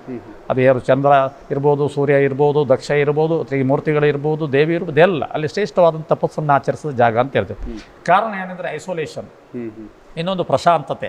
ಅಲ್ಲಿ ಮರಗಿಡಗಳಿರ್ಬೋದು, ಆಕ್ಸಿಜನ್ ಇರ್ಬೋದು, ಗಿಡಗಂಟಿಗಳಿರ್ಬೋದು, ಒಟ್ಟಾರೆ ಮೇಲೆ ಮನುಷ್ಯನ ಧ್ಯಾನ ಎಂಬುದು ಅಲ್ಲಿ ವಾತಾವರಣ ಪರಿಸರ ಅವನಿಗೆ ಅನುಕೂಲ ಇರಬೇಕು. ವಾತಾವರಣ ಪರಿಸರ ಅನುಕೂಲ ಇದ್ದರೆ ಅವನ ಮನಸ್ಸು ಪ್ರಫುಲ್ಯ ಆಗ್ತದೆ, ಮನಸ್ಸು ಕೂಡ ಶಾಂತತೆಯ ಕಡೆಗೆ ಹೋಗ್ತದೆ. ನೀವು ಏಕಾಂಗಿಯಾಗಿ ಧ್ಯಾನ ಮಾಡೋದಕ್ಕೂ ಅಥವಾ 1000 ಜನರ ಮಧ್ಯೆ ಧ್ಯಾನ ಮಾಡೋದಕ್ಕೂ ತುಂಬ ಅಜಗಜಾಂತರ ಇದೆ. ನೀವು ಯಾವುದೋ ಒಂದು ಪೇಟೆಯಲ್ಲಿ ಮನೆ ಮಾಡಿಕೊಂಡು ಆ ಕರ್ಕಶವಾದ ವಾರ್ನಿ ಇರ್ಬೋದು, ಕೆಟ್ಟ ವಾತಾವರಣ, ಅಲ್ಲಿ ಧ್ಯಾನ ಮಾಡೋದಕ್ಕೂ, ಹಿಮಾಲಯದ ಗುಹೆಯಲ್ಲಿ ಧ್ಯಾನ ಮಾಡೋದಕ್ಕೂ ಅಜಗಜಾಂತರ ಇದೆ. ಅಲ್ಲಿ ಪಾಸಿಟಿವ್ ವೈಬ್ರೇಷನ್ ಬೇಕಷ್ಟಿದೆ. ನೀವು ಕೂತಾಗ ನಿಮ್ಮ ಸೆಲ್ಲಿನ ಮುಖಾಂತರ ಪಾಸಿಟಿವ್ ವೈಬ್ರೇಷನ್ ಇನ್ನೇಲ್ ಆಗಿ ನಿಮಗೆ ತನ್ನಿಂತಾನೇ ಆನಂದದ ಸ್ಥಿತಿ ನಿರ್ಮಾಣ ಆಗ್ತದೆ. ಅದಕ್ಕೆ ಭಾಳ ಸುಂದರವಾದ ಪ್ರದೇಶ ಅಂದರೆ ಬದ್ರಿ. ನಿಮಗೇನು ಕಷ್ಟ ಇಲ್ಲ ಯಾತ್ರಾರ್ಥಿಗಳಿಗೆ, ಅಲ್ಲಿವರೆಗೆ ಗಾಡಿ ಹೋಗ್ತದೆ ಆ ಕ್ಷೇತ್ರದವರೆಗೆ. ಅಲ್ಲಿ ವೇದವ್ಯಾಸರು ಮಹಾಭಾರತ ರಚಿಸಿದಂಥ ಗುಹೆ ಇದೆ, ಗಣಪತಿ ಗುಹೆ ಅಂತ ಇದೆ. ಮುಚಿಕುಂದ ಎಂಬ ಸೂರ್ಯವಂಶದ ರಾಜ ಮಲಗಿ ತಪಸ್ಸು ಮಾಡಿದಂಥ ಕಾಲಯವನನ್ನು ಕೃಷ್ಣ ಅಟ್ಟಾಡಿಸಿಕೊಂಡು ಅವನ ಎದೆಯ ಮೇಲೆ ಕಾಲಯವನ ಹೋದ. ಆಗ ಅವನ ಕಣ್ಣು ಬಿಟ್ಟು ಕಣ್ಣಿನ ಬೆಂಕಿಯಿಂದ ಅವನು ಸಾಯ್ತಾನಂತೆ. ಅಂತ ಅದ್ಭುತವಾದ ಇತಿಹಾಸ ಇರತಕ್ಕಂಥ ಅನೇಕ ಗುಹೆಗಳು ಬದ್ರಿಯಲ್ಲಿದೆ. ನಾವು ವರ್ಷಕ್ಕೊಂದ್ಸಲ ಬದ್ರಿಗೆ ಹೋಗ್ತಾ ಇದ್ದೇವೆ. ಆ ಕಡೆ ಹೋದರೆ ಮತ್ತೆ ಗಂಗೋತ್ರಿ ಇರ್ಬೋದು, ಗಂಗಾ ನದಿಯ ಹೋಗಮ, ಅಲ್ಲಿಯೂ ಕೂಡ ಹಾಗೆ ಅದೆಲ್ಲ -ಡಿಗ್ರಿ ಇರ್ತಕ್ಕಂಥದ್ದು. ಮನುಷ್ಯನಿಗೆ ಚಳಿ ಅಂದರೆ ಸಹಿಸಲಾರದಂಥ ಚಳಿ. ಅಲ್ಲಿ ಗಂಗೆ ಒಂದು ವಿಲಿಯರ್ಸ್ನಲ್ಲಿ ನೀರು ಬಂದಾಗಿ ಬರ್ತಾಳೆ. ಕಲ್ಕತ್ತಾ ಹೋಗುವಾಗ ಸುಮಾರು 10 ಕಿಲೋಮೀಟರ್ ಸಮುದ್ರದಾಗಿ ಹರಿತದೆ. ಅದೇ ಥರ ಯಮುನೋತ್ರಿ, ಶ್ರೇಷ್ಠವಾದಂಥ ಯಮುನಾ ನದಿ ಹುಟ್ಟತಕ್ಕಂಥ ಅಲ್ಲಿ ಬಿಸಿ ಅಂದರೆ ನೀವು ಅಕ್ಕಿಯ ಒಂದು ಗಂಟನ್ನು ನಿಮ್ಮ ಯಾವುದೋ ಒಂದು ಟೇಬಲ್ನ ಹಾಕಿ ಮುಳುಗಿಸಿದ್ರೆ ಈ ಕೂಡಲೇ ಗಂಜಿ ಆಗ್ತದೆ. ಅಂಥ ಅದ್ಭುತವಾದ ಉಂಟು. ಆ ನದಿ ತುಂಬ ಪವಿತ್ರವಾದ ಯಮುನಾ ನದಿ ಹರಿಯುತ್ತದೆ. ಮುಂದೆ ಹೋದರೆ ಕೇದಾರನಾಥ್, ಸಾಕ್ಷಾತ್ ಪರಮೇಶ್ವರನ ಅಲ್ಲಿ ಸ್ಥಾನ. ಅಲ್ಲಿ ಸುಮಾರು ಒಂದು 14 ಕಿಲೋಮೀಟರ್ ಕುದುರೆಯಲ್ಲಿ ಹೋಗಬೇಕಾದ್ರೆ. ಇದೆಲ್ಲ ಅಧ್ಯಾತ್ಮ ಸಾಧಕರು. ಇವತ್ತು ನಾವು ಇಲ್ಲಿಯವರು ಯಾರು ಆಸಕ್ತರಲ್ಲ, ಫಾರಿನರ್ಸ್ ಬಂದು 100 ಜನ ಅದ್ರ ಬಗ್ಗೆ ರಿಸರ್ಚ್ ಮಾಡ್ತಾ ಇದ್ದಾರೆ. ಫಾರಿನರ್ಸ್ ಹರಿದ್ವಾರ ಇರ್ಬೋದು, ಋಷಿಕೇಶ್ ಇರ್ಬೋದು, ಬದ್ರಿ, ಕೇದಾರ, ಗಂಗೋತ್ರಿ ಇರ್ಬೋದು, ಬಹುತೇಕ ಯಾರ್ಯಾರು ರಿಸರ್ಚ್ಗೆ ಬರ್ತಾ ಇದ್ದಾರೆ, ಸಂಶೋಧನೆಗೆ ಬರ್ತಾರೆ, ಹೆಚ್ಚಿನವರು ಫಾರಿನರ್ಸ್ ಅಂತ ನಮ್ಗೆ ಕಾಣ್ತದೆ. ಇವತ್ತು ನಮಗೆ ಒಂದು ದುರಂತ ಅಂತ ಹೇಳ್ಬೋದು, ಭಾರತೀಯರಿಗೆ ನಮ್ಮ ಆಧ್ಯಾತ್ಮ ರುಚಿ ಕಡಿಮೆ ಆಗ್ತಾ ಇದೆ. ಆದರೆ ಫಾರಿನರ್ಸ್ಗೆ ತುಂಬ ಆಧ್ಯಾತ್ಮ ರುಚಿ, ಅದರ ಸತ್ವವನ್ನು ಕಂಡುಕೊಂಡಿದ್ದಾರೆ. ಅದರ ಸತ್ವದ ಶಾಂತತೆಯ ಕಡೆಗೆ ಅವರ ಮನಸ್ಸು ಮುನ್ನುಗ್ತಾ ಇದೆ. ಇದು ಅಭಿನಂದನಾರ್ಹ ಅಂತ ಹೇಳ್ಬೋದು. ನಾವು ಯಾವಾಗಲೂ ಫಾರಿನರ್ಸ್ನ ಆಚಾರ ವಿಚಾರಗಳನ್ನು ಒಪ್ಪುವುದಿಲ್ಲ, ಅವರ ಸಂಸ್ಕೃತಿಯನ್ನು ಒಪ್ಪುವುದಿಲ್ಲ. ಆದರೆ ಅವರ ನಾಲೆಜನ್ನು, ಅವರ ಸ್ಕಿಲ್ಲನ್ನು, ಅವರ ಭಾಷೆಯನ್ನು ಪ್ರೀತಿ ಮಾಡ್ತೇನೆ. ಅದು ತಪ್ಪಲ್ಲ ಅಂತ ಹೇಳ್ತೇನೆ. ಯಾಕೆಂದರೆ ಇಂಗ್ಲೀಷನ್ನು ನೀವು ಒಪ್ಪುವುದಿಲ್ಲ ಅಂತ ಹೇಳಿದರೆ ತಪ್ಪು. ಇವತ್ತು ವೈಜ್ಞಾನಿಕತೆ ಇರ್ಬೋದು, ಇಂಜಿನಿಯರ್ ಇರ್ಬೋದು, ಡಾಕ್ಟ್ರಿ ಇರ್ಬೋದು, ಅಥವಾ ಯಾವುದೋ ಒಂದು ಶ್ರೇಷ್ಠವಾದಂಥ ನಮ್ಮ ಸೈಂಟಿಸ್ಟ್ ಕಡೆಗೆ ಹೋಗಬೇಕಾದ್ರೆ ನಿಮಗೆ ಇಂಗ್ಲೀಷಿನ ಜನ ಅಗತ್ಯ ಇದೆ. ಅದರ ನಮ್ಮ ಮೆಷಿನರಿಗಳು ಅಗತ್ಯ ಇದೆ. ಆದರೆ ಇಂಗ್ಲೀಷರ ಅವರ ಸಂಸ್ಕಾರಗಳು ನಮ್ಗೆ ಬೇಡ. ಇವತ್ತು ಇಂಗ್ಲೀಷರಲ್ಲಿ ಏನಂದರೆ ಒಬ್ಬ ವ್ಯಕ್ತಿ 10 ಮದುವೆಗಳನ್ನು ಆಗ್ತಾನೆ. ಆದರೆ ಭಾರತದಲ್ಲಿ ಆಗಲ್ಲ, ಏಕಪತ್ನಿ ವ್ರತಸ್ಥ ಅಂತೆ. ಅದು ವಿವಾಹ ಧರ್ಮ, ಸತಿಧರ್ಮ, ಪತಿಧರ್ಮ ಅಂತೆ. ನಮ್ಮ ದೇಶ ಧರ್ಮಕ್ಕೆ ಆಧಾರವಾಗಿ ಬದುಕನ್ನು ಕೊಟ್ಟಿದೆ. ಆದ ಕಾರಣ ನಾವು ಭಾರತೀಯರೆಲ್ಲ ಮತ್ತೆ ನಮ್ಮ ಧರ್ಮದ ಕಡೆಗೆ ನಮ್ಮ ದಿಕ್ಕನ್ನು ಹರಿಸಬೇಕಾಗಿದ್ದರೆ, ಧರ್ಮ ಅಂದರೆ ಏನು ಇರ್ತದೆ? ಧರ್ಮ ಅಂದರೆ ಎಲ್ಲ ಆಲ್ ಅಡ್ಮಿಸಿಬಲ್ ಆ್ಯಕ್ಟ್ಸ್ ಆರ್ ಧರ್ಮ, ಆಲ್ ಇನ್ಅಡ್ಮಿಸಿಬಲ್ ಆ್ಯಕ್ಟ್ಸ್ ಆರ್ ಅಧರ್ಮ ಅಂತ ಹೇಳಿದೆ. ಎಲ್ಲ ಸ್ವೀಕಾರಾರ್ಹವಂಥ ವಿಚಾರಗಳು ಸದ್ಧರ್ಮ ಅಂತ ಹೇಳಿದೆ. ಯಾವುದು ಸ್ವೀಕಾರತೆಗೆ ಅರ್ಹವಲ್ಲದ ವಿಚಾರವು ಅದನ್ನು ಅಧರ್ಮ ಅಂತ ಹೇಳಿದೆ. ಆ ನಿಟ್ಟಿನಲ್ಲಿ ನಾವೆಲ್ಲ ಧಾರ್ಮಿಕರಾಗಬೇಕು. ಧಾರ್ಮಿಕರಾದಾಗ ಈ ದೇಶ ವಿಶ್ವಗುರು ಆಗ್ತದೆ. ಧಾರ್ಮಿಕರಾಗಬೇಕಾದ್ರೆ ನಮಗೆ ಸಂಸ್ಕಾರ ಸಿಗಬೇಕು. ಇವತ್ತು ಸಂಸ್ಕಾರ ಎಂಬುದು ಅದು ಅಂಗಡಿಯಲ್ಲಿ ಸಿಗತಕ್ಕಂಥ ವಿಚಾರ ಅಲ್ಲ, ನಮ್ಮ ಬಾಲ್ಯದಲ್ಲಿ ಸಿಗಬೇಕು. ನಿಮಗೆ ಮನೆಯಿಂದ ಪರಂಪರೆ ಹೇಗೆ ನಮಗೆ ನಮ್ಮ ಅಪ್ಪನೇ ಗುರುವಾಗಿ ಬಂದಿದ್ದ ನೋಡಿ, ಅದೇ ಥರ ನಿಮ್ಮಲ್ಲಿ ಕೂಡ ಯಾರಾದರೂ ಹಿರಿಯರು ನಿಮ್ಮ ಧಾರ್ಮಿಕರಿದ್ದರೆ ಸ್ವಲ್ಪ ಮಟ್ಟಿಗೆ ಸಿಗ್ತದೆ. ಅಥವಾ ಅದಕ್ಕೆ ಪೂರಕವಾಗಿ ನಮ್ಮ ಶಿಕ್ಷಣ ಕೊಡ್ತಕ್ಕಂಥ ಶಾಲೆಗಳು ಅದನ್ನು ಅಡಾಪ್ಟ್ ಮಾಡಬೇಕು. ಇವತ್ತೇನೋ ಸರ್ಕಾರಗಳು ಚಿಂತನೆ ಮಾಡಿದೆ ಭಗವದ್ಗೀತೆಯನ್ನು ಶಾಲೆಯಲ್ಲಿ ಕೊಡೋದು. ಇದಕ್ಕೆ ನಾನು 100ಕ್ಕೆ 100% ಸಹಮತ ಕೊಡುವ. ಭಗವದ್ಗೀತೆಯಲ್ಲಿ ಯಾವುದೇ ಜಾತಿ ಪಾತಿಯನ್ನು ಹೇಳಿದ, ಯಾವುದೇ ಒಂದು ಧರ್ಮದ ಬಗ್ಗೆ ಉಲ್ಲೇಖ ಮಾಡಲಿಲ್ಲ.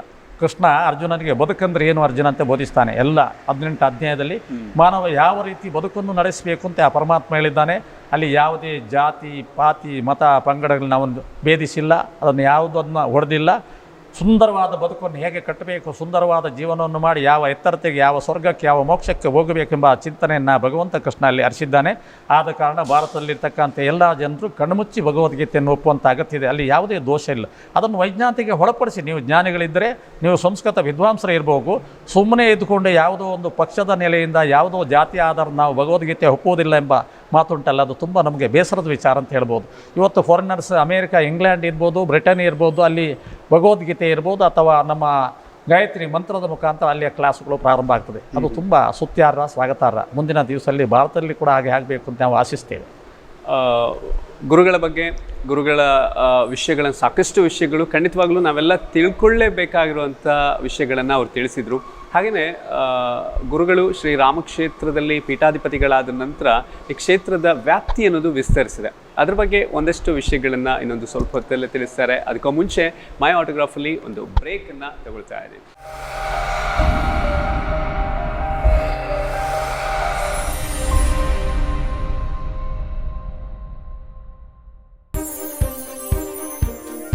STM Film Studio, the complete movie solution.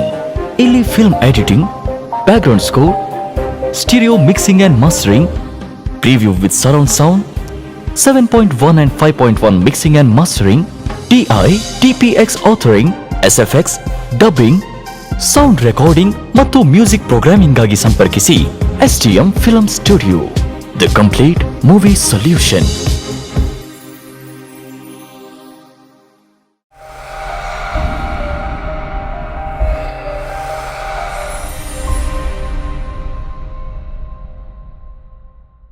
ಬ್ರೇಕ್ನ ನಂತರ ಮತ್ತೊಮ್ಮೆ ಸ್ವಾಗತ ಮೈ ಆಟೋಗ್ರಾಫಲ್ಲಿ. ಇವತ್ತು ಶ್ರೀರಾಮಕ್ಷೇತ್ರ ನಿತ್ಯಾನಂದ ನಗರ ಧರ್ಮಸ್ಥಳದ ಪೀಠಾಧಿಪತಿಗಳು ಪರಮಪೂಜ್ಯ ಬ್ರಹ್ಮಾನಂದ ಸರಸ್ವತಿ ಸ್ವಾಮೀಜಿ ಅವರಿದ್ದಾರೆ. ಇನ್ನು ಗುರುಗಳೇ, ನೀವು ಇಲ್ಲಿ ಪೀಠಾಧಿಪತಿಗಳಾದ ನಂತರ ಈ ಕ್ಷೇತ್ರದ ವ್ಯಾಪ್ತಿ ಅನ್ನೋದು ಇವತ್ತು ಕೇವಲ ಈ ನಿತ್ಯಾನಂದ ನಗರದಲ್ಲಿ ಮಾತ್ರ ಅಲ್ಲ, ಇದರ ಶಾಖಾ ಮಠಗಳು ಬೇರೆ ಬೇರೆ ಕಡೆಗಳಲ್ಲಿ ಮಾಡ್ತಾ ಇದ್ದೀರಾ. ಒಂದು ಧಾರ್ಮಿಕ ಪ್ರಜ್ಞೆ ಅನ್ನೋದು ಇನ್ನಷ್ಟು ವಿಸ್ತರಿಸ್ತಾ ಇದೆ. ಜನರಿಗೆ ಒಳ್ಳೆಯ ಸಂಸ್ಕಾರ ಕೊಡುವಂಥ ಧಾರ್ಮಿಕ ಪ್ರಜ್ಞೆಯನ್ನು ಜಾಗೃತಗೊಳಿಸುವಂಥ ಒಂದು ಕೆಲಸವನ್ನು ಮಾಡ್ತಾ ಇದ್ದಾರೆ. ಇದ್ರ ಬಗ್ಗೆ ಈ ಪ್ರೇರಣೆ ಹೇಗೆ ಬಂತು? ಜೈ ಶ್ರೀರಾಮ್. ಈ ರಾಮಕ್ಷೇತ್ರದ ನಿರ್ಮಾತೃಗಳಂಥ ಗುರುಗಳಿಂದ ದೊಡ್ಡ ಕಲ್ಪನೆ ಇತ್ತು. ಅವರು ಪೂರ್ಣ ಸಂಖ್ಯೆ 9 ತುಂಬ ಪ್ರೀತಿ ಮಾಡ್ತಿದ್ರು. 9 ಅಂದರೆ ಭಗವಂತನ ಸಂಖ್ಯೆ, ಪೂರ್ಣ ಸಂಖ್ಯೆ ಅಂತ ಹೇಳ್ತಿದ್ರು. ಅದೇ ಥರ ಅವರ ಚಿಂತನೆ ಏನೆಂದರೆ, ಇಡೀ ಭಾರತದಲ್ಲಿ 9 ಕಡೆ ಶಾಖಾ ಮಠ ಮಾಡಿ ಶ್ರೀರಾಮಚಂದ್ರ ದೇವರ ಸಂದೇಶವನ್ನು ಮನೆ ಮನೆಗೆ ವಿತರಿಸಬೇಕು. ದಶಾವತಾರಗಳಲ್ಲಿ ಶ್ರೇಷ್ಠವಾದಂಥ ಅವತಾರ ಶ್ರೀರಾಮದೇವರು. ಎಲ್ಲ ನಮ್ಮ ಇಡೀ ವಿಶ್ವನೇ ಇರ್ಬೋದು, ರಾಮ ರಾಮ ಅಂತ ಹೇಳ್ತಕ್ಕಂಥ ಶಬ್ದ ಎಲ್ಲರ ಬಾಯಿಂದ, ಬಹುತೇಕ ಜನರ ಬಾಯಿಂದ ಬರ್ತಕ್ಕಂಥ ಅದ್ಭುತವಾದಂಥ ಒಂದು ಮಂತ್ರ. ಗುರುಗಳ ಚಿಂತನೆ ಅಂದರೆ ಪ್ರತಿಯೊಂದು ಮನೆ ಮನೆಗೂ ಧರ್ಮ ಸಂದೇಶವನ್ನು ಕೊಟ್ಟು ಜನರನ್ನು ಸುಖಿಗಳಾಗಿ ಶಾಂತಿಯಿಂದ ನೆಮ್ಮದಿಯಿಂದ ಬದುಕನ್ನು ನಡೆಸುವಂಥ ಒಂದು ಸಂದೇಶ ಕೊಡಲಿಕ್ಕೆ ನಮ್ಮ ಕಡೆಯಿಂದ ಶ್ರದ್ಧಾ ಕೇಂದ್ರಗಳು 9 ಕಡೆ ಆಗಬೇಕು ಅಂತ ಹೇಳ್ತರು. ಒಂದು ಲೋಕ ಉದ್ಧಾರ ಆಗಬೇಕಂದು, ಮನುಷ್ಯನ ಬದುಕು ಉದ್ಧಾರ ಆಗಬೇಕಾದ್ರೆ ಒಂದು ಊರಿನಲ್ಲಿ ಶ್ರದ್ಧಾ ಕೇಂದ್ರ ಮತ್ತು ವಿದ್ಯಾ ಕೇಂದ್ರಗಳದ್ದು ಮನುಷ್ಯನ 2 ಕಣ್ಣಿದ್ದಾಗೆ ಅಂತ ಶಾಸ್ತ್ರ ಇರ್ತಾರೆ. ಆ ನಿಟ್ಟಿನಲ್ಲಿ ನಾವು ಕೂಡ ಚಿಂತನೆಯನ್ನು ನಡೆಸಿದ್ದೇವೆ. ಗುರುಗಳು ನಮಗೆ ಆಶೀರ್ವಾದ ಕೊಟ್ಟರು ಆ ಸಂದರ್ಭದಲ್ಲಿ. ಆದರೆ ಇದು ತುಂಬ ಆರ್ಥಿಕವಾದ ಪ್ರಬಲವಾದಂಥ ಕ್ಷೇತ್ರ ಆಗಿರಲಿಲ್ಲ. ಆದರೆ ನಮ್ಮ ಸಾಧನೆಯ ಬಲದಿಂದ, ಅನುಷ್ಠಾನ ಬಲದಿಂದ, ದೇವಾನುಗ್ರಹದಿಂದ, ಈ ಭೂಮಿಯ ಪೂರಕವಾದಂಥ ಆಶೀರ್ವಾದ, ನನ್ನ ಗುರು ಆಶೀರ್ವಾದದಿಂದ ಇವತ್ತು ಸುಮಾರು ಕಡೆ 5-6 ಕಡೆ ಶಾಖಾ ಮಠ ತೆರೆದಿದೆ. ಇನ್ನು ಅನೇಕ ಕಡೆ ತೆರೆಯುವಂಥ ಚಿಂತನೆ ಇದೆ. ನಮಗೆ ಮೂಲತಃವಾಗಿ ಭಟ್ಕಲ್ನಲ್ಲಿ ಸುಮಾರು ಒಂದು 10-20 ಎಕರೆ ಜಾಗ ಖರೀದಿಯಾಗಿ ಸಾಧಾರಣ ಒಂದು 15 ವರ್ಷದಿಂದ ಅಲ್ಲಿ ಒಂದು ITI ನಡೀತಾ ಇದೆ. ಎಲೆಕ್ಟ್ರಿಕಲ್ ಎಲೆಕ್ಟ್ರಾನಿಕ್ಸ್ ಫಿಟ್ಟರ್ ಎಂಬ ಕೋರ್ಸ್ ನಡೀತಾ ಇದೆ. ಸುಮಾರು ಒಂದು 150 ಮಕ್ಕಳು ಫ್ರೀ ಎಜುಕೇಷನ್ ಮಾಡ್ತಾ ಇದ್ದಾರೆ. ಎಲ್ಲ ಮಕ್ಕಳು ಅಲ್ಲಿ ಕ್ಯಾಂಪಸ್ ಸಿಲೆಕ್ಷನ್ ಆಗಿ ಜಾಬಿಗೆ ಹೋಗ್ತಾ ಇದ್ದಾರೆ. ಎಲ್ಲರಿಗೂ ಉಚಿತ ಫ್ರೀ ಎಜುಕೇಷನ್ ITI. ಅದಕ್ಕೂ ಪೂರ್ವಕವಾಗಿ ನಮ್ಮ ಈ ರಾಮಕ್ಷೇತ್ರ ಮಹಾಸಂಸ್ಥಾನದಲ್ಲಿ ಸುಮಾರು 500 ಮಕ್ಕಳಿಗೆ, ಎಲ್ಲ ಜಾತಿ ಮಕ್ಕಳಿಗೆ, irrespective of caste and community, Karnataka ಎಲ್ಲ ಜಾತಿ ಜನಾಂಗದ ಮಕ್ಕಳಿಗೆ ನಾವು 1 to SLC ಫ್ರೀ ಎಜುಕೇಷನ್ ಕೊಡ್ತಿದ್ದೇವೆ. ವರ್ಷಕ್ಕೆ 1 ಕೋಟಿ ಖರ್ಚಾಗ್ತದೆ. ಬಟ್ಟೆ ಬರೆ, ಊಟ, ಮೆಡಿಸಿನ್ ಎಲ್ಲವನ್ನು ಫ್ರೀ ಕೊಡ್ತಿದ್ದು. ಆ ಮಕ್ಕಳಿಗೆ ಭಗವದ್ಗೀತೆ ಇರ್ಬೋದು, ಭಾಗವತ ಇರ್ಬೋದು, ವಾಸ್ತು ಇರ್ಬೋದು, ಜ್ಯೋತಿಷ್ಯ ಇರ್ಬೋದು, ಯಜ್ಞ ಇರ್ಬೋದು, ಎಲ್ಲ ಜಾತಿ ಜನಾಂಗದ ಮಕ್ಕಳಿಗೆ ಒಂದು ಸಾಬಾಳ್ವೆಯ ಒಂದು ಸಮಾನವಾದಂಥ ಶಿಕ್ಷಣವನ್ನು ಕ್ಷೇತ್ರದಲ್ಲಿ ಕೊಡ್ತಿದ್ದೆವು. ಕೊರೋನಾ ಬಂದ ಕಾರಣ ಈಗ 1.5 ವರ್ಷದಿಂದ ಶಾಲೆಯನ್ನು ಬಂದ್ ಮಾಡಿ ಮಕ್ಕಳನ್ನು ಆಯಾ ಇವ್ರಿಗೆ ಕಳಿಸಿ ಅಲ್ಲೇ ಸೇರಿಸಿಬಿಟ್ಟಿದ್ದೇವೆ. ಮತ್ತೆ ಶಾಲೆ ಪ್ರಾರಂಭ ಮಾಡಿದಾಗ ಕರೆಸಿಕೊಡ್ತೇವೆ ಅಂತ ಚಿಂತನೆ ನಡೆಸಿದ್ದೇವೆ. ಮತ್ತು 2ನೇದಾಗಿ ITI ನಮ್ಮ ಉಡುಪಿಯಲ್ಲಿ ಚೆನ್ನಾಗಿ ನಡೀತಾ ಇದೆ. ಕರ್ನಾಟಕದ ಎಲ್ಲ ಜಾತಿ ಜನಾಂಗದ ಮಕ್ಕಳು ಉಚಿತವಾದ ಶಿಕ್ಷಣದ ಅವಕಾಶವನ್ನು ಪಡೀತಾ ಇದ್ದಾರೆ.